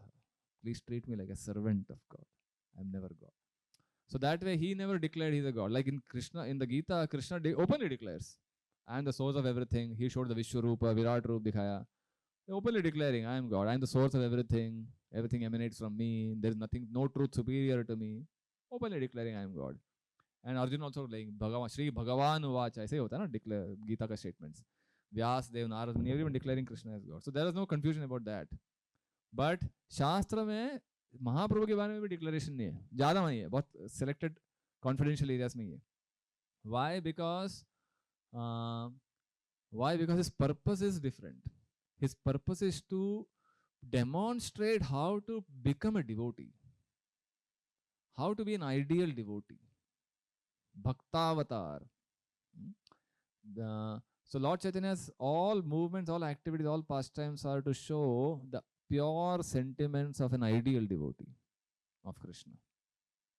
So therefore, Channa kalau yada bhavastriyugota sattvam. Srimad Bhagavatam says Channa, covered or hidden incarnation. So most people won't even know, even Bengalis won't know about Lord Chaitanya's godhood. We all got to know about Lord Chaitanya only after coming to ISKCON. कहीं तो पढ़ा है school text book में शायद था, there is a saint called Chaitanya, but not as God. Even textbooks, they talk about Saint Chaitanya, sadhu and a great social bhakti revolutionary, social reformer, but not as God, because it is covered. It is intentionally covered. Only when you study the teachings and when you hear from the proper parampara, then we understand, oh, Lord Chaitanya is Krishna himself in a covered fashion. So that's an interesting information. Okay, so let us continue. The last section of this, our whole course, is some common teachings and philosophy of Sanatana Dharma. Some basic practices, why we follow certain things, which is typical of Sanatana Dharma. The first one is cow protection, Goraksha. There's a term called sacred cow in the West they use. It's like a sarcastic term. They call it, oh, if they label something a sacred cow, which means you are unnecessarily giving undue importance to a certain thing, like superstitious Indians do for cows. So for example, someone says, "Arey, this book is very important," and they would say, "Don't make it a sacred cow. Don't give undue importance to it." So sacred cow is a kind of a slap on Indians, so-called superstition. How can you worship an animal? Cow? पूजनीय क्यों बनाते आप लोग इसको unnecessarily? Not understanding the importance of cow and the cow products of benefits. So serving the cow should be served similarly to how Lord Krishna cares for cows in Vrindavan. Their needs should be prioritized over ours. Vedic scripture suggests that demigods reside within cows. सारे 33 कोटि देवताएं गाय के अंदर है, गौ माता के अंदर. If you're worshipping cow, you are as good as worshipping all the devatas. That is one shortcut to worship everyone. Cow worship grants benefits equivalent to worshipping individual demigods. Considering cows as mothers, they deserve respect and safeguarding. In ancient times, it was a duty of all, especially kings, to protect the cows. So big politicians would ideally take up the responsibility, and they would empower Vaishyas to take charge of thousands of cows. So cow protection holds great significance. In fact, for all yagyas, for all cooking, ideally one should use cow milk and cow ghee. First class cooking means cooking in cow ghee. If cow ghee is not available, then you cannot use other oils. groundnut oil, yeah, sesame oil. Then I will be ghani tel ho, the ideal is better. And then third is refined oil, other levels of oil. But ideally it should be ghee. Prabhupada said for deities cooking जो होगा, भगवान ने जो भगवान को भोग लगता है मंदिरों में, that should be all in ghee cooking, cow ghee. Buffalo is next level. Preferred is cow ghee and cow milk. Although buffalo milk has greater amount of protein and richness, that's why people prefer buffalo milk. But based on Shastra, buffalo milk is like more rajasic, more mode of passion. Cow milk थोड़ा dilute लगता है, but it is preferred, especially for making spiritual advancement. One who drinks cow milk regularly, Prabhupada writes, his brain tissues will develop to such an extent that he will appreciate spiritual knowledge better. Brain substance will develop better. So very, very closely linked our diet, especially cow milk and cow ghee, with our ability to appreciate spiritual wisdom. So one who leads a sattvic life, mode of goodness living will help us understand this philosophy easily. Where someone is more in the mode of passion and ignorance, such people understanding these kind of topics, inviting them for Gita satsang, Bhagavad satsang, उनको connect ही नहीं हो पा रहा है. You need a certain mode, sattva gun, to connect, to be able to connect. Modern cow protection. How can we do cow protection now? City में रह के, Mumbai जैसे city में रह के, how can you do cow protection? People have dogs, right? People keep dogs. You can't keep cows like dogs. घर में कहाँ गौ माता को कैसे पालेंगे घर के अंदर छोटे से 2 BHK फ्लैट में बैठ के क्या गौ रक्षा कैसे करेंगे? Dogs and cats you can easily do. So 2 ways to contribute: avoid cow products, cow flesh products. Refrain from consuming meat to prevent cow slaughter, supporting cow slaughter, and support farm projects. Goraksha projects को support, financially support करने का और physically जाके support करने का. If you can take out your time, help in cleaning the goshala, serving the cows, some form. When you say avoid cow products, cow slaughter products mainly, it's not just meat. You may say I am vegetarian, I don't eat cow meat, but there are many other products from cow slaughterhouses which are used in many other products. I think I mentioned it here. No. Leather, for example. I don't know how true it is, but this is what I read and heard. You actually put live calf into boiling water. Any other animal, if you want to remove the skin, you have to put in boiling water, and the skin easily peels off. And that skin is used for making leather. And that cow leather is more soft and comfortable to wear compared to other animals, leather made of other animals. So this kind of ghastly activities they do. And even cow, all this blood coming out of slaughterhouses and the bones and other things, all these are used in some form or the other, in toothpaste, in soaps, shaving creams, और पता नहीं कहाँ पे use होता है. Because they can't afford to go waste everything. पैसा अगर मिल रहा है, if you can make business out of it, they will definitely try to use it. Medicines also, oftentimes, all these things they use. Green mark hai, I don't know how valid the green mark is. But if we can be careful, consciously avoid these products, more Ayurvedic kind of products, Patanjali ka hai, many other companies are producing. So that way we are at least cutting the financial supply to these slaughterhouse companies. If we can grow our own thing, like in the farm, GV, Govardhan Eco Village Farm, we have Goshala there, and we try to come up with toothpaste and hair oils and uptan for bathing, soaps. So there are many such organizations who are dedicated to protecting cows, and we should support them, even if they are slightly costly, expensive than ordinary products. The karma that we get by saving little money is not is far more expensive than the money you spend in such expensive products. So that's about cow protection. Next is vegetarianism. It's another important, yeah. Hare Krishna Prabhuji. Cow ghee, eating cow ghee is very healthy. Cow milk, also I like to consume cow milk. But there is a bit of misconception and misunderstanding, even initially when I was child, about cow urine. So yeah, so and there is a lot of mockery going on internet about this thing. When you are cow piss drinkers and all sorts of things which cannot be mentioned. Like, so,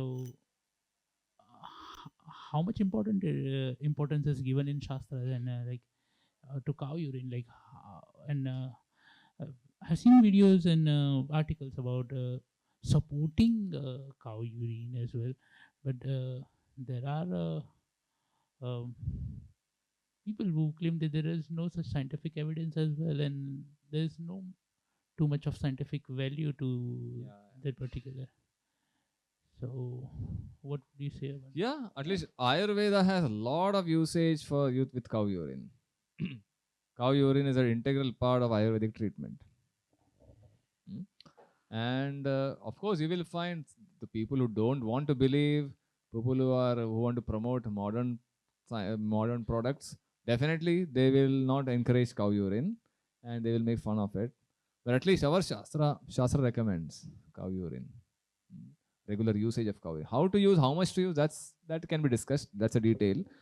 But cow urine has a lot of importance, even in health.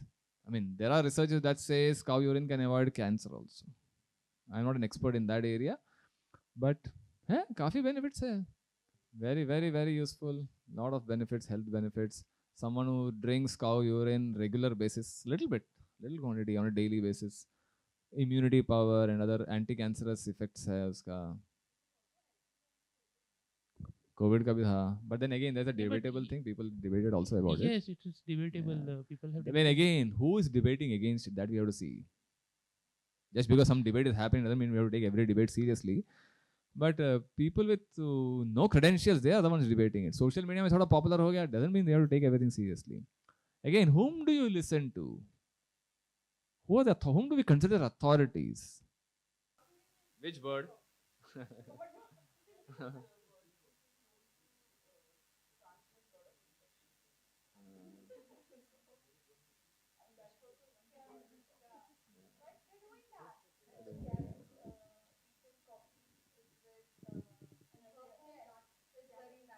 Which coffee? The Lugna. अरे बाप रे.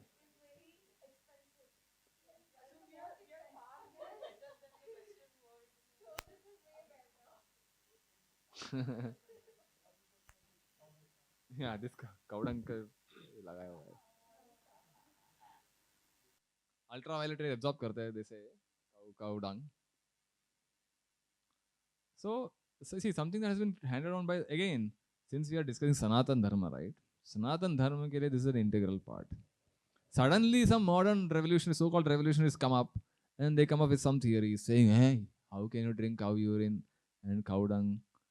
तुम लोग कुत्ते का stool you will pick up in the road. That you don't, that is fashionable. Right? Cow dung. Cow dung. So attitude. You're supposed to, now it is happening in Bombay also. In the West, you can't take dog on a dog walk if you don't have the facility and the thing to pick up the poop. उठाना ही पड़ता है, रास्ते में छोड़ के नहीं जा सकता है. इंडिया में करते हैं लोग. Nowadays in Bombay, all the people are picking up, right? हाँ, अपने विल्सन कॉलेज के सामने वाला. So, but that is fashionable. कुत्तों को घुमाना, गैया को घुमाना, old fashion.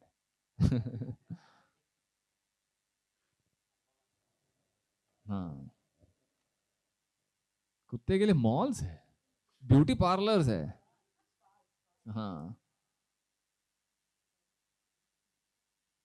of course, you can't keep cows in a city like Bombay at home. You need it's a bigger animal. But if you realize the importance of cows, a cow in your life, how cow can save your life from so many tragedies and calamities, then it becomes valuable. We don't have anything against dogs or cats, but to make fun of cows because of dogs, that's bad. That's the point. Dogs are very faithful animals. They have protected human beings also in many cases, security and other things. Very faithful. But then there's a difference. Cow ka alag hi value benefit. So okay, so that's about Goraksha. Krishna talks about Goraksha in the Gita. Krishi Goraksha Vanijyam Vaishya Karma Swajam. He says wealthy capitalists should finance cow protection. And mainly, cow protection is not just simply sentiment. Okay, cow ko protect karna hai, protect them from slaughter. Mostly cow and bull go together.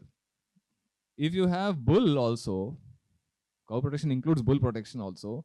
Bulls have to be used in agriculture. They can till the land and they can, mainly tilling the land. So if land is agriculture and cow protection go hand in hand. If without agriculture, cow protection is simply sentiment. Naturally, cow when it stops giving milk, the cow becomes a burden. So we kya kare? Slaughter.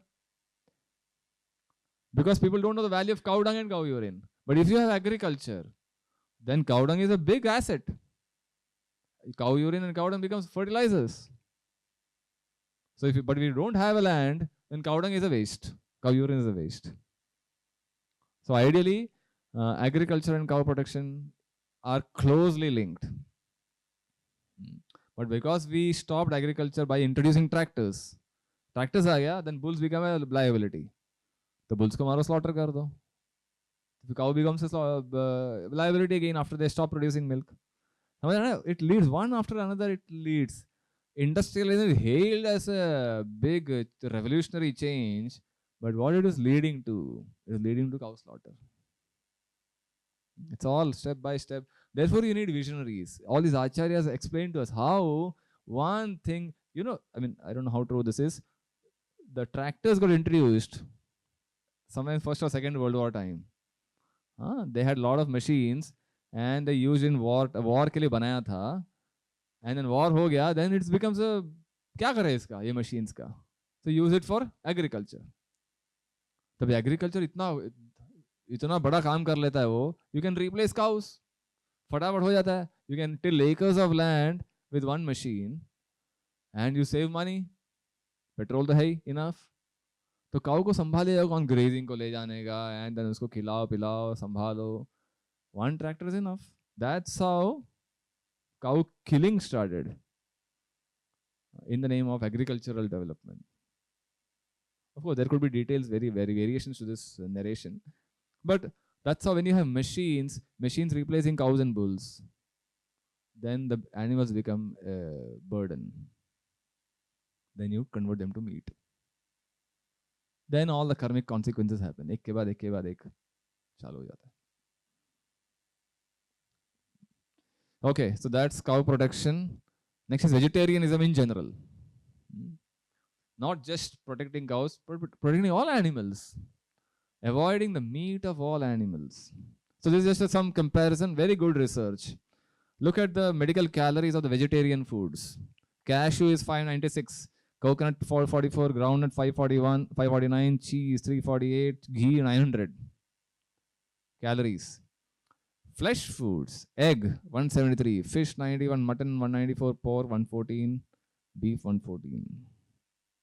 With 1 pound of flesh, I think 1 pound ka unit say. This Chaitanya Charan Prabhu's article, one article that came. Now this is okay. This is medical calories. These are anatomical differences. Features of flesh eaters, plant eaters, and human beings. What is the difference? One is intestinal tract. It's at 3 times the body length for flesh eaters. So that rapidly decaying flesh can immediately be eliminated out of the body. But for vegetarians, the intestinal tract is 10 to 12 times the body length. तो large intestine small intestine घूमते घूमते घूमते waste product निकलने में time जाता है. And if meat is the food then it gets decayed immediately. इतना लंबा ट्रैक से जाने में इंटेस्टाइन का. Vegetarian food doesn't get decayed so fast, so it can stay and not create unnecessary harmful products. So meat agar kha rahe to intestinal tract should be smaller, like flesh eaters, like carnivores. And human beings are intestinal tract is 12 times, which shows that we are made for vegetarian food. Then salivary glands in the mouth, not needed to pre-digest grains and fruits. Fruits. Whereas in plant eaters, they have highly developed salivary glands, and human beings ka highly developed hair, indirectly proving that we are meant for fruits and nuts. Acidic saliva for flesh eaters. For humans and plant eaters, it is alkaline. Then molar teeth. So these are some information available. How human anatomy is more suitable for eating vegetarian items, plant-based items than flesh-based items. This is about comparison of human anatomical features. Next we have world hunger. So the general argument is by the meat eaters. वो लोग क्या बोलते हैं ना, हम लोग मांस खा रहे हैं, इसके लिए आपको घास खाने का मौका दे रहे हैं हम लोग. If we start eating vegetables, you will go hungry. What do you think about this argument? Huh? How it is ridiculous. That's the point here. So they see this crop soya beans has usable protein of 124 per 1000 acres of. So if you have 1000 acres of land, you're growing soya bean. Okay? So it will yield 1124 usable protein per pound. I think it is per pound. LBS is pound, na? So 1000 acres of rice समझो. Rice में से 938 usable protein निकलेगा. Corn का 1009 निकलेगा. Wheat का 1043 निकलेगा. Now, if this 1000 acres of land is used to produce crop to feed animals who will be slaughtered, feed grain बोलते हैं उसको. Other things are food grains. When you directly humans consume, it will become food grains. But you feed the animals who will be later slaughtered, and that flesh per pound is only 125. So तुम लोग मांस खा के हमारा grains खा रहे तुम लोग. You are contributing to world hunger by eating flesh because you are utilizing the same amount of land and producing only negligible protein, eatable protein. But it's the same land that is producing grains to feed livestock. If that land is used for producing grains for directly human consumption, then bigger number of human beings can be fed in the same land. That's the statistic here. So there are videos available, US ka khas karke. Thousands of acres of land, you're growing corn and other grains to feed animals. All these animals are slaughtered, which goes to McDonald's and other organizations. अगर directly आदमी human इंसान को खिलाया, there will be no hunger practically.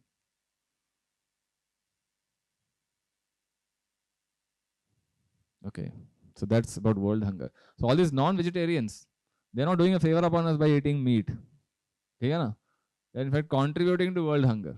We are doing a favor upon them by not eating meat and allowing them to give enough land, release enough land where they can grow grains and feed their animals.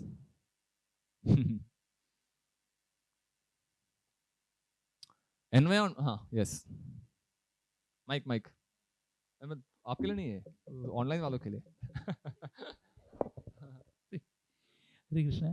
Prabhuji, one of my friend who is non-vegetarian and he's an exporter of marine products. He's an exporter, so he exports fish in foreign countries.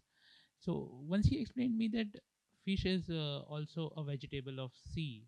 So like those who live near coastlines, they eat fish, and if fish has not been eaten, then if the whole world turns in an argument, like if a whole world turns vegetarian and nobody will eat fish, then the fish will come out and it will like overflood with So much this concern. argument. Yeah. So concerned, huh? So this is to balance the nature. That's what he says. This is how ecosystem works. Yeah, yeah. Huh? Yeah, yeah. Yeah, continue. Yeah. So most of the time this kind of arguments comes up. As a vegetarian myself, I face this kind of arguments from non-vegetarians. So they give this kind of Mainly population explosion ho jayega, nahi? If you don't eat them. That's how we are balancing, maintaining the ecosystem ka balance by eating these animals. yeah, No, that is the point. is the point. Yeah.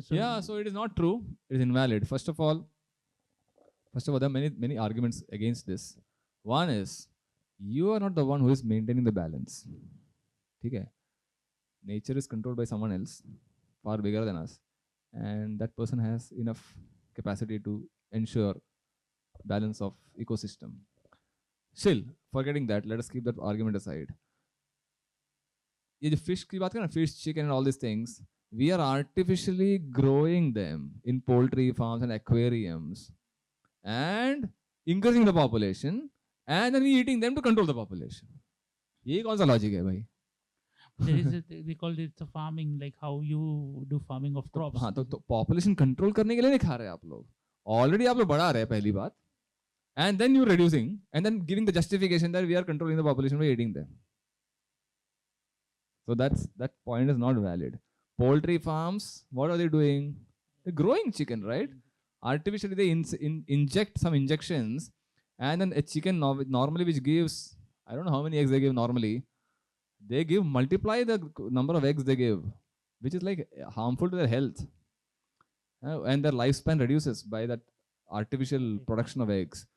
And then eggs will mil gaya, and then you kill the chicken also. So it's all artificial. ये population increase की बात कर रहे हैं though, is a stupid argument. By the way, if at all you are really so concerned about population rise, there's so many other species of life जिनका population बढ़ रहा है. चूहों का खाओ ना. इतना बड़ा problem है वो चूहे. हाँ. फिर इंसानों को मारो, वही population बढ़ रहा है. Human beings. हाँ.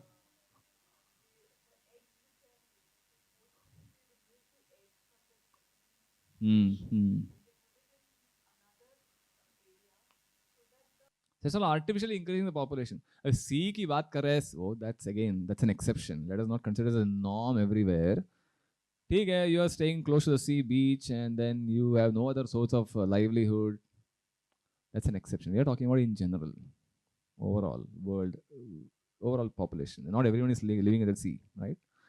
So artificially increased population and then you reduce, which is, we are not talking about that. Even cows, they inject some injections. With cows, I've heard that when they die their natural death, so so these are the sort of discussions. So when they die their natural death, what else? Like they are not cremated, they are not buried.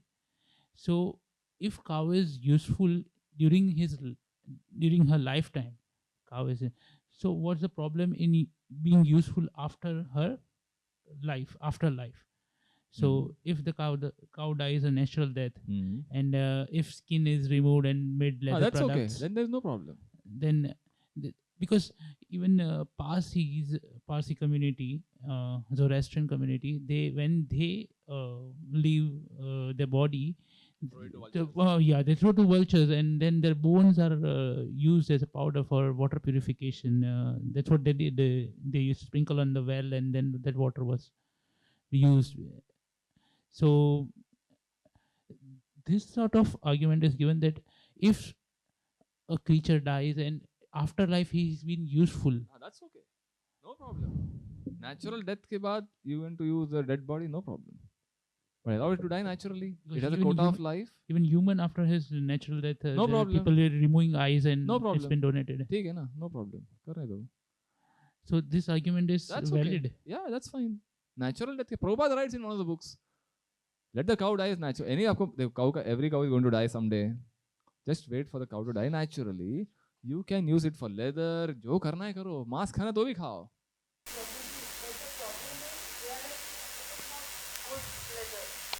That is the problem. Yeah. But the argument they are offering is let them die naturally. चलेगा क्या? That's okay. We don't mind. Yeah. No, this is what I have heard in a TV debate when in 2017-18, when a group of backward class people, they just threw the carcasses of this when they were mobbed lynched when they were lynched. So they just went to the government offices and they throw away the carcasses and like now from we are not going to tan the leather and we are not going to get into this sort of occupation. So I heard this argument on TV that if cow is dying a natural death and after that leather is from our prepared point of view there's no issue. If they are okay with it, fine. From our side, no objection to that.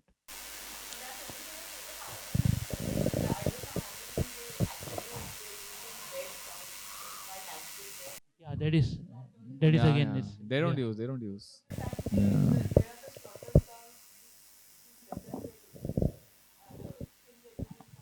Yeah. ऐसा होता नहीं है आजकल, कोई करता नहीं है.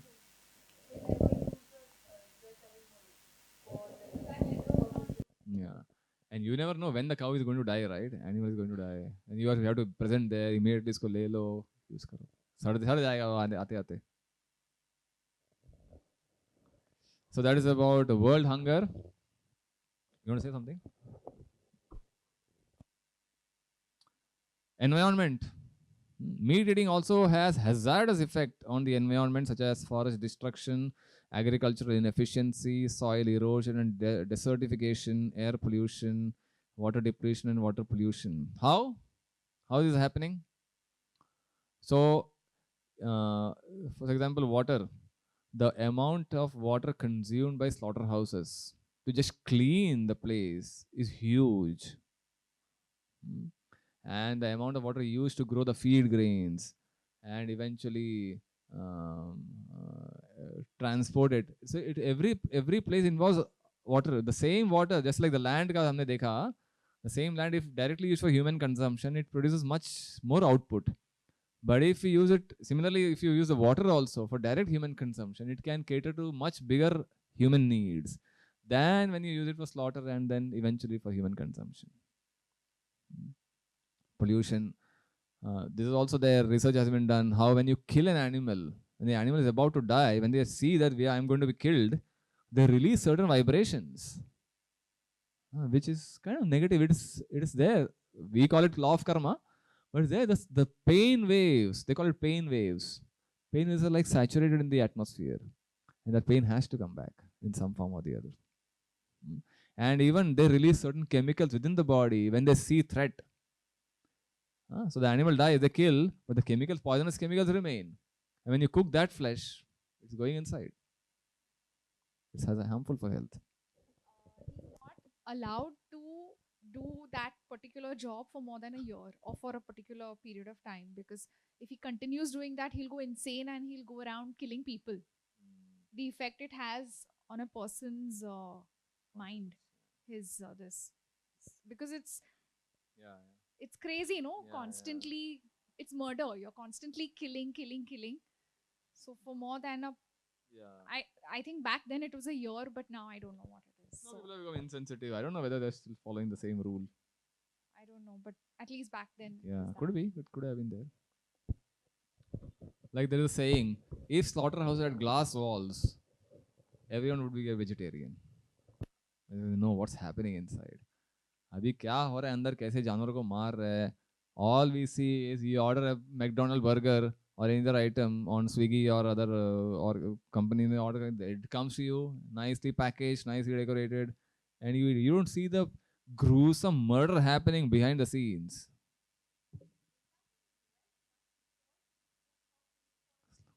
Mm. Mm.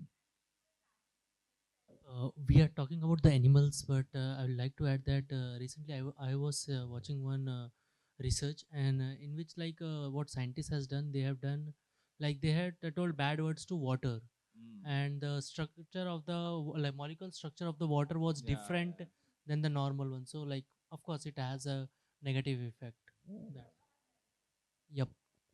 So if like water, which is like a non-living thing, which we consider a non-living thing, has such a effect, then we can consider the effect on Living being. our food. So environmentally, hunger, food, hunger based on hunger, and health wise, if you look at from all angles of vision, meat eating is not recommended, not a advisable thing. Yeah.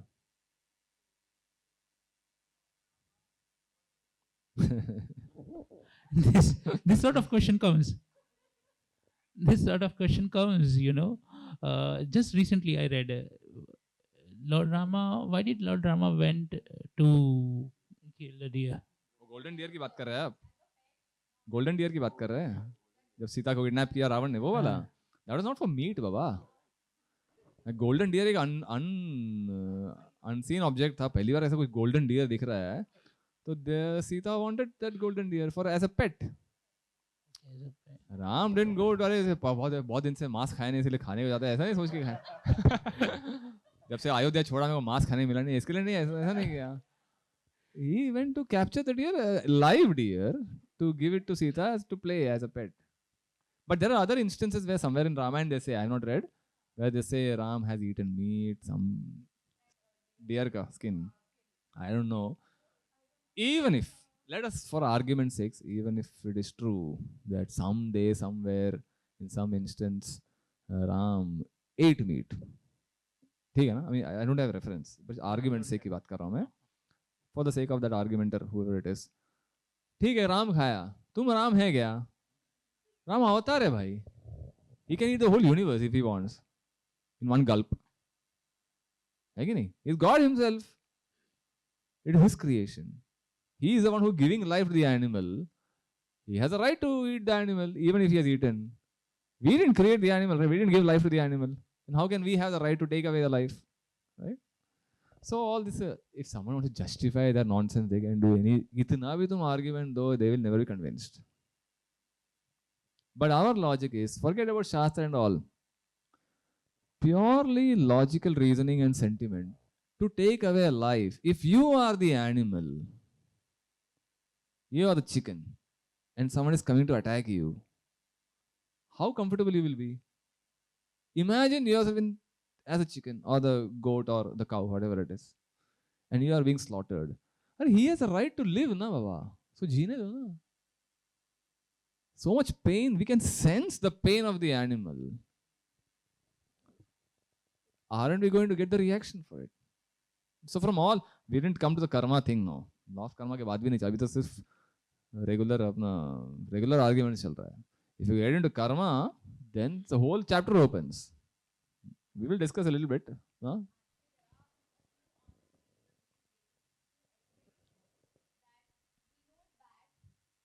We are addicted to it, habituated to it.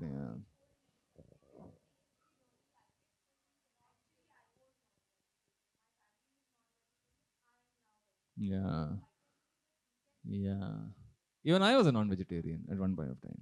मैं छोड़ दिया मैंने. My family and in my whole lineage, nobody is non-vegetarian. But These are the things which, when you sit next to non-vegetarian and when they give this sort of argument, and then it's like make believe, like, yeah, it is. Okay, we'll see. We have to be forceful enough. Our argument have to be forceful. Give logic. Isn't this logic good enough? Statistics though, yeah. Numbers speak on themselves.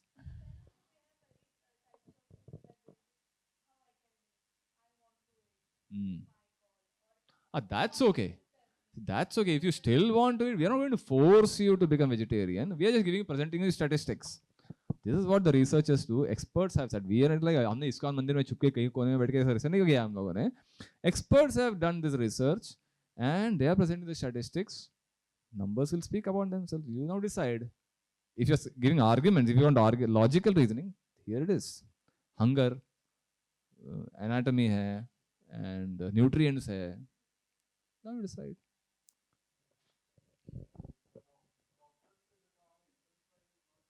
हाँ बताए ना, वो discuss किया, we discussed that idea. Yeah, exactly. They don't want to be convinced. Yeah. Correct. Acha. Interesting. Yeah. So those who are sincere, those who understand, and those who are open-minded, definitely they can appreciate these arguments, and if they are really serious about changing. Okay, we understand you can't give it up so easily, so quickly. If you have been habituated to eating this meat a long time, since birth, since previous life, then it will take time. But at least if you want to do something, where there is a will, there is a way, right? If there is a will, there is a way. So if they are really serious, then we can help. We can provide them alternatives, addictive alternatives, and then they can give up eating meat. वो भी है, mock meat है. You know, some of our devotees don't eat soya bean because it reminds you they have chicken. मुश्किल से छोड़ा है ना.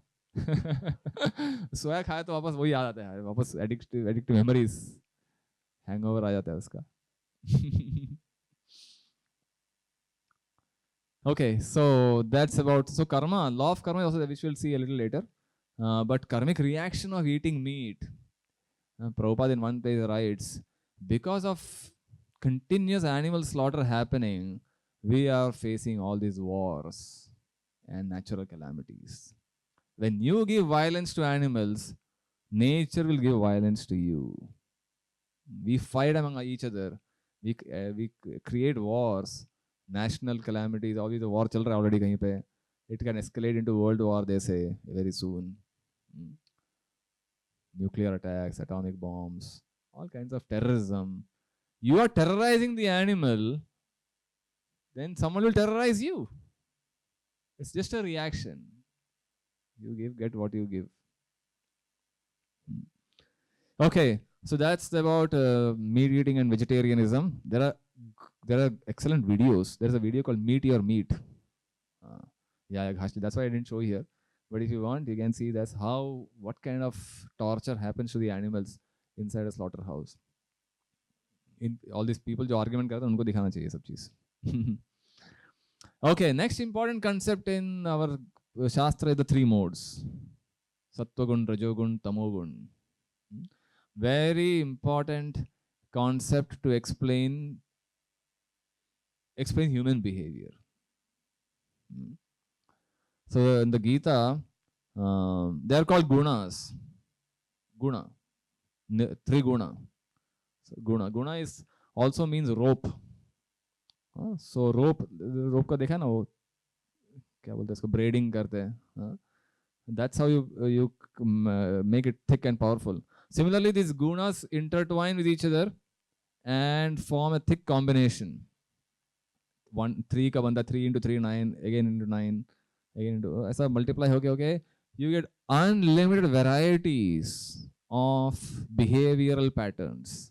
So in the Gita, Krishna devotes 14th chapter and to some extent 17th and 18th chapter also, where in the 14th chapter it discusses the nature of the three modes, the characteristics of the three modes. And in 17th and 18th chapter it talks about how the three modes affect various aspects of human life. Happiness in three modes, your actions in three modes, a doer, a worker in three modes, your intelligence in three modes, the food in three modes, the religious practices in three modes, your faith in three modes, sacrifices in three modes. So in this way he classifies. And the Srimad Bhagavatam in the Uddhav Gita section, there he goes into greater detail. Many other things in three modes. So any damn thing in this world can be classified under three modes. The time of the day, the yugas are in three modes. Satya Yuga is in like mode of goodness, predominantly. Treta is goodness, passion. Dwapara is passion, ignorance. Kali Yuga is ignorance. So in this way, combination of modes. Seasons can be in three modes.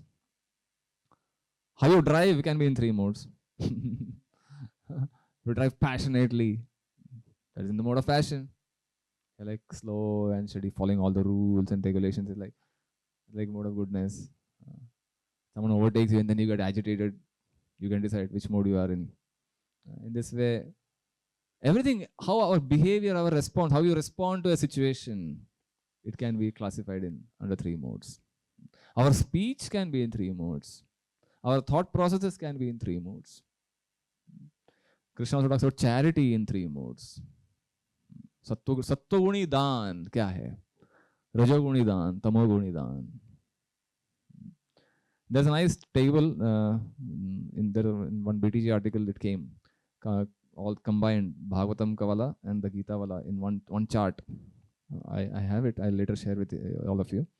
So, what is the characteristic? Sattva-guna is characterized by an atmosphere of peace, harmony, and serenity, both externally and internally. Rajoguna manifests as insatiable desires for temporary things, constant pursuit of more, and an enduring sense of dissatisfaction. ये रजोगुण के लक्षण है. ये चाहिए, over ambitious. I want this, accumulate. Enjoy. Indulge. This is rajoguni behavior. And tamogun is marked by traits like laziness, depression, intoxication, and confusion. It's a very, very scientific way of analyzing human behavior, to know ourselves and to know someone else also. It's a good way to judge our own behavior. Okay, so a lot of things are there. Let me just see if I can pull out a comprehensive table. General nature.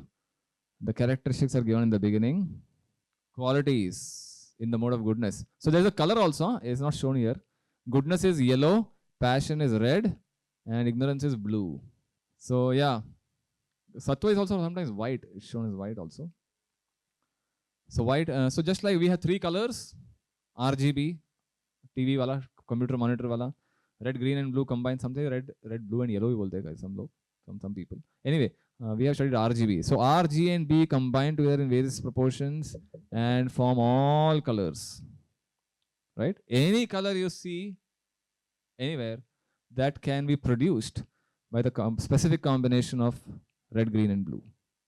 Similarly, any behavior you see in the society is a combination of a particular set of sattva, rajas, tamas. And if you can somehow filter it out, like in engineering, they have in signals, any signal can be broken down into Fourier series. Any random waveform can be broken down into sine and cosine forms, trigonometric sine and cosine. Any wave, that's a very interesting concept. They call it Fourier series. And then when all the signals combine in various phases and amplitudes and frequencies, then the original signal can be reproduced. Any signal can be produced by a set of combination of sine and cosine forms. Any form, any signal, any wave, any diagram can be reproduced. Similarly, any human behavior can be broken down in sattva, rajas, tamas constituents. And when you combine them in a certain fashion, you get the original human behavior. Very, very scientific. So here we have Destination after death. Sattva, Rajas, Tamas. Sattva guna person after death will enter into pure higher planets of the sages, or they may go to heavenly regions within the material world.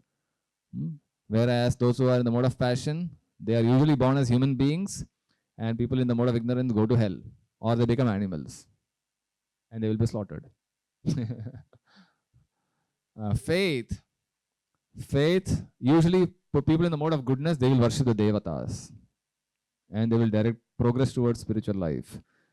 People in the mode of passion worship the demons, asuras, and people in tamoguna will worship ghosts and spirits. Demons necessarily not be demons in that sense. People have demonic tendencies.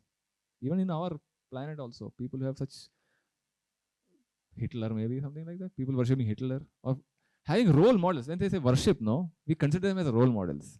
That's the idea.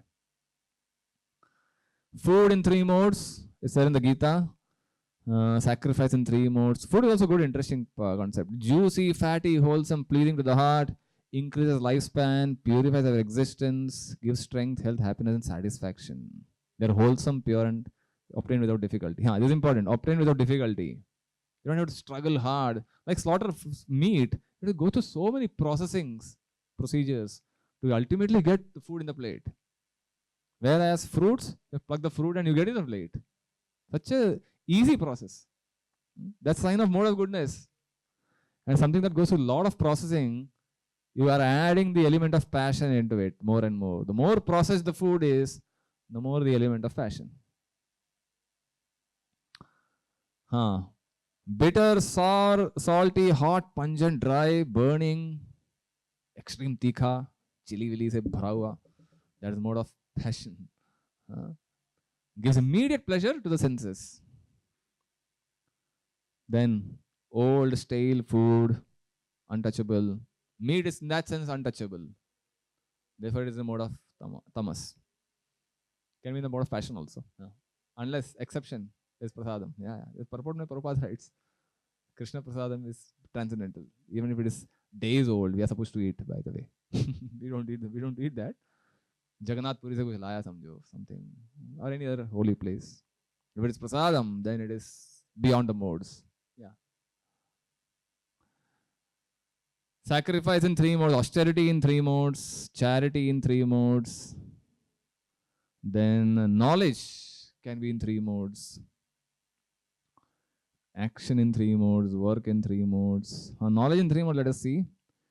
Okay, not that. Not so important. Then happiness. This is interesting. Happiness in 3 modes.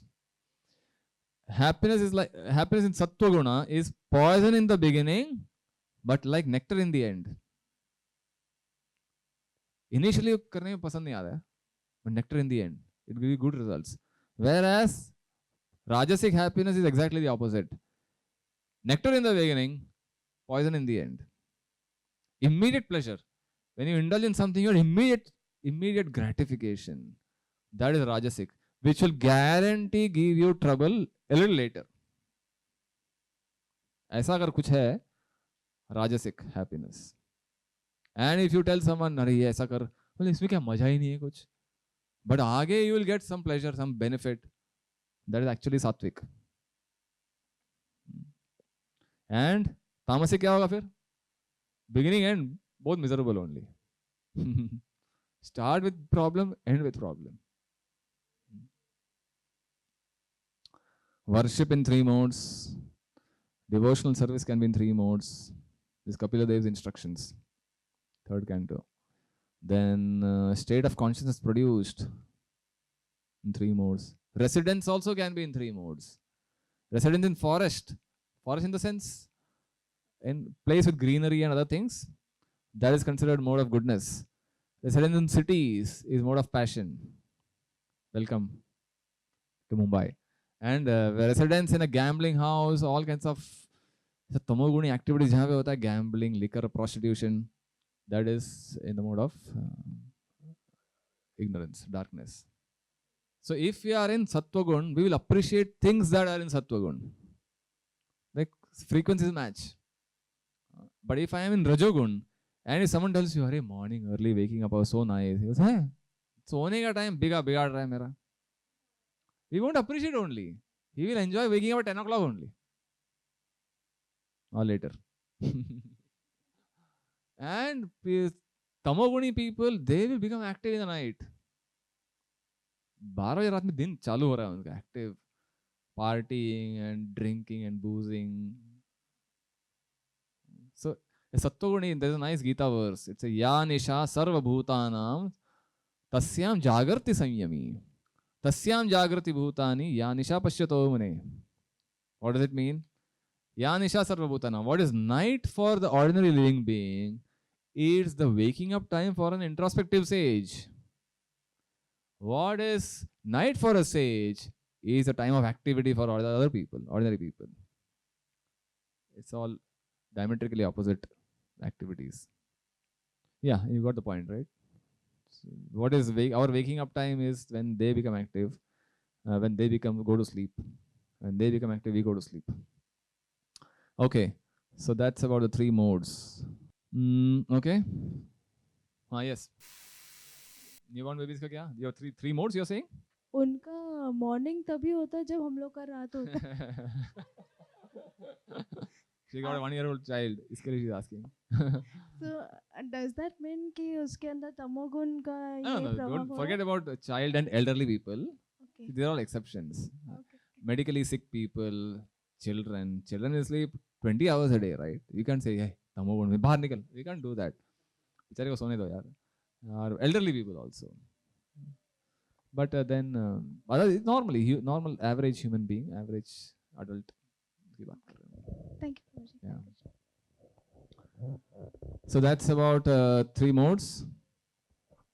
Next is law of karma. This is a very important principle which is found uniquely only in our Sanatan Dharma. In other systems of religion, they don't believe.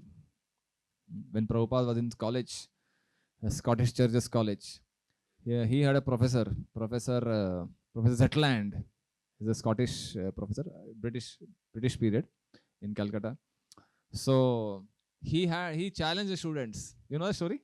He challenged the students, saying, your religion says that you will be punished for your actions in your next life. But for any case, you need a witness. Again, a court, when you are putting a case in court, the judge will ask for witness before convicting anyone. If we have to suffer for my actions in the next life, where is the witness? In this way, the professor challenged the students, indirectly trying to prove that all this is bogus. ऐसा कुछ है नहीं, तो अगले life में जाके मरोगे, परेशान और suffering punishment मिलेगा. So all bogus. So Prabhupada had the answer, but because he was a student, he didn't actually answer back.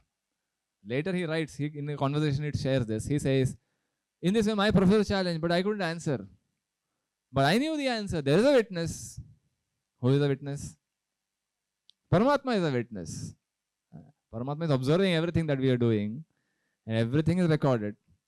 And the Paramatma produces a witness report to the law enforcers, and that's how the punishment or reward is given.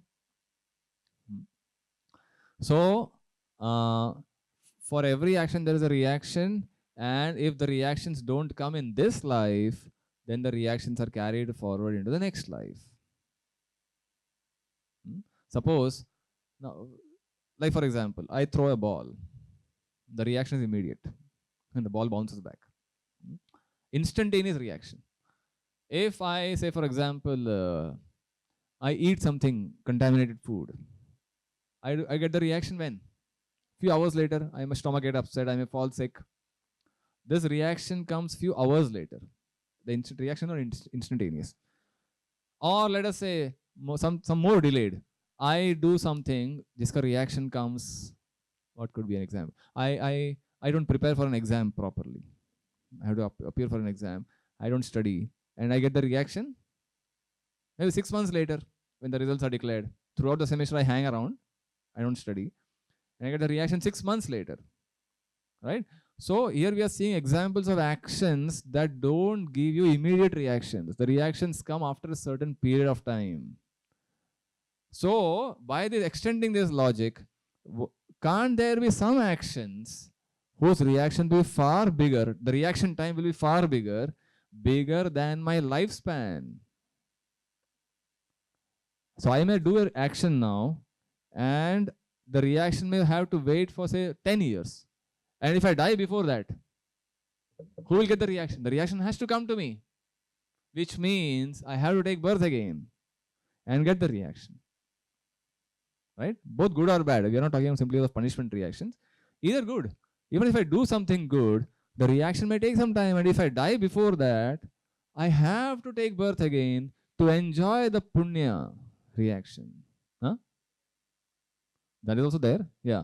So Chaitanya Charanpur gives a nice example in this regard. Suppose there is a cricket match. This is more easily relatable than Dhritarashtra. So there is a cricket match, and the score reads 0-0 for both teams. Okay? Which is fair enough. And the match proceeds. Pilot first team plays a match, plays a innings and second innings, and then whoever wins is the winner. Suppose you come one fine day and you see team A has 200 on the scoreboard and team B starting from 0. Is that fair or unfair? Fair or unfair? Why? If it is a test match? The game started before. Do din pehle. You joined watching the match now. So it's not unfair. The score is carried forward. एक innings का पहले का follow on हो गया, whatever happened. उसका score मिल गया, आगे खींचा गया. Similarly, this life that we are seeing now is simply one innings of the entire game. We have millions of innings we have played, and all those karmic reactions have accumulated. And now here, you are here. Certain set of karma pending, both good and bad. And then you begin from there. So some children have no food to eat. They're born handicapped maybe, and they don't have proper accommodation, proper health. Whereas some people are born in Ambani's family with all luxuries. Millionaire's family. Why? Why this? If God is so neutral and unbiased, impartial, why would He award these two stark contrasting life conditions to two children? Huh? Yeah, that means the law of karma is there, right? If there is no law of karma, how would you explain this disparity? How will you explain this? One child is born beggar on the street, one child is born in a millionaire's home. Why this partiality? There has to be something from previous life. That's the law of karma. So we'll see this in detail in the Gita courses. When you study the Gita, you will learn about it much more detail. So yeah. And similarly, reincarnation. It's a similar theme. So we take births again and again to finish off the pending karma. I have accumulated certain karma, good and bad. I have unfulfilled desires. I have to finish off. I have to exhaust the karma. I have to enjoy fulfilling my desires, unfulfilled desires. इसके लिए नया opportunity दिया जाता है हमको. Take this opportunity. You take this body. This is the body appropriate to fulfill your desires. Enjoy life. In this way, nature rewards us. That's why, again, the Gita mein Krishna speaks a lot of verses discussing about reincarnation, the second chapter. The Bhagavad Gita explains in great detail what decides your next body. At the time of death, what your thoughts are, that will decide your next body. Are human beings, last point here, the third point, are human beings always reborn as human beings? According to the Vedic literature, no. Some are born as human beings, but others are promoted to higher forms beyond our present experience, while others are degraded to lower species. You may go higher, you may go lower, or you may come back as human beings. You may become animals also. You may become trees, you may become a devata also, depending all on our karma. So that's about reincarnation. Chanting and mantra meditation. Last few sections. How chanting and mantra help us. They help us to cope with stress in daily life is not a newly discovered gift. Mental illnesses and anxiety, they're all part of our life itself. Vedic knowledge of ancient India goes to the very source of the problem and gives solutions not only for how to cope effectively with stress, but how to remove permanently the very causes of anxiety which prevent us from realizing our full potential. So, the third point here, mantra. What is a mantra? Manatrayate iti mantra. That which delivers the mind from all negativities. That is a mantra. So when we repeatedly, so mantra consists of certain syllables arranged in a certain fashion. When you repeatedly vibrate that vibration, that delivers the mind. The mantra has that potency to liberate the mind from certain bondage. But it has to be repetitive and attentively done. Clear pronunciation होना चाहिए. Attentively done, repeated over a period of repeat daily certain number of times, year or day after day, year after year. Then you see the effect, because the mind is so stubborn in its attachments. उसको clutch से छुड़ाने के लिए it requires a lot of effort. But अभ्यासेन तु कौन्तेय वैराग्येण च गृह्यते. If someone does it with practice and determination, mind can be liberated, and we can realize the full potential of the mind. That's a mantra. So Hare Krishna mantra is a chant meant for enhancing consciousness to the greatest possible degree. Chanting the mantra, Hare Krishna mantra, can give peace, happiness, God realization, freedom from repeated birth and death, and total fulfillment. Also known as the Maha Mantra, it consists of 3 Sanskrit names, Hare Krishna and Ram, which means all attractive one, all pleasing one. Please engage me in your service. When you chant Hare Krishna, what is the prayer? Oh Lord, please engage me in your service. Let me become your servant. That's the prayer we are offering. So either we can chant Hare Krishna or we can chant any other mantra. There are many other bona fide mantras. There are mantras and gayatris to offer to Krishna, Vishnu, Lakshmi, Shiva, Indra. There are mantras, Shiva's song, Rudram Chamakam is a very famous song. Bhaja Govindam prayers by Adi Shankaracharya, Purusha Sukta prayers, Brahma Samhita prayers. Like yesterday I was talking about Narayan Kavach and Narsimha Kavach prayers. They're like shield. Kavach मतलब shield बन जाता है. You chant these prayers, it protects you from negative vibes. There are devotees who chant Narsimha Kavach regularly. Then Narayan, then Vishnu Sahasranam, very famous. It's a very good thing. If you can chant it, hardly 20-25 minutes daily if you chant. Nice recordings available. And of course, our Hare Krishna mantra is there. So our request to all of you is take up some practice on a daily basis. Chant these mantras on a daily basis and see the benefits. Some practice has to be there. Otherwise we can't maintain our spiritual strength. Mantras give us the strength and the power to maintain our purity of consciousness. Therefore, daily basis, if you can do this, no matter if it is even 5 minutes, but on a daily basis, consistency is the key to maintain our purity of consciousness. Or if you can chant the mantra, Hare Krishna mantra is easiest to remember. All you have to do is chant on the beats, finger the beats, and there are 108 manis on that. It takes around 8 to 10 minutes to chant one round. As we here chant 16 rounds on a daily basis, which takes about 1.5 to 2 hours, depending on our capacity speed. But on a regular basis, one must take up some practice.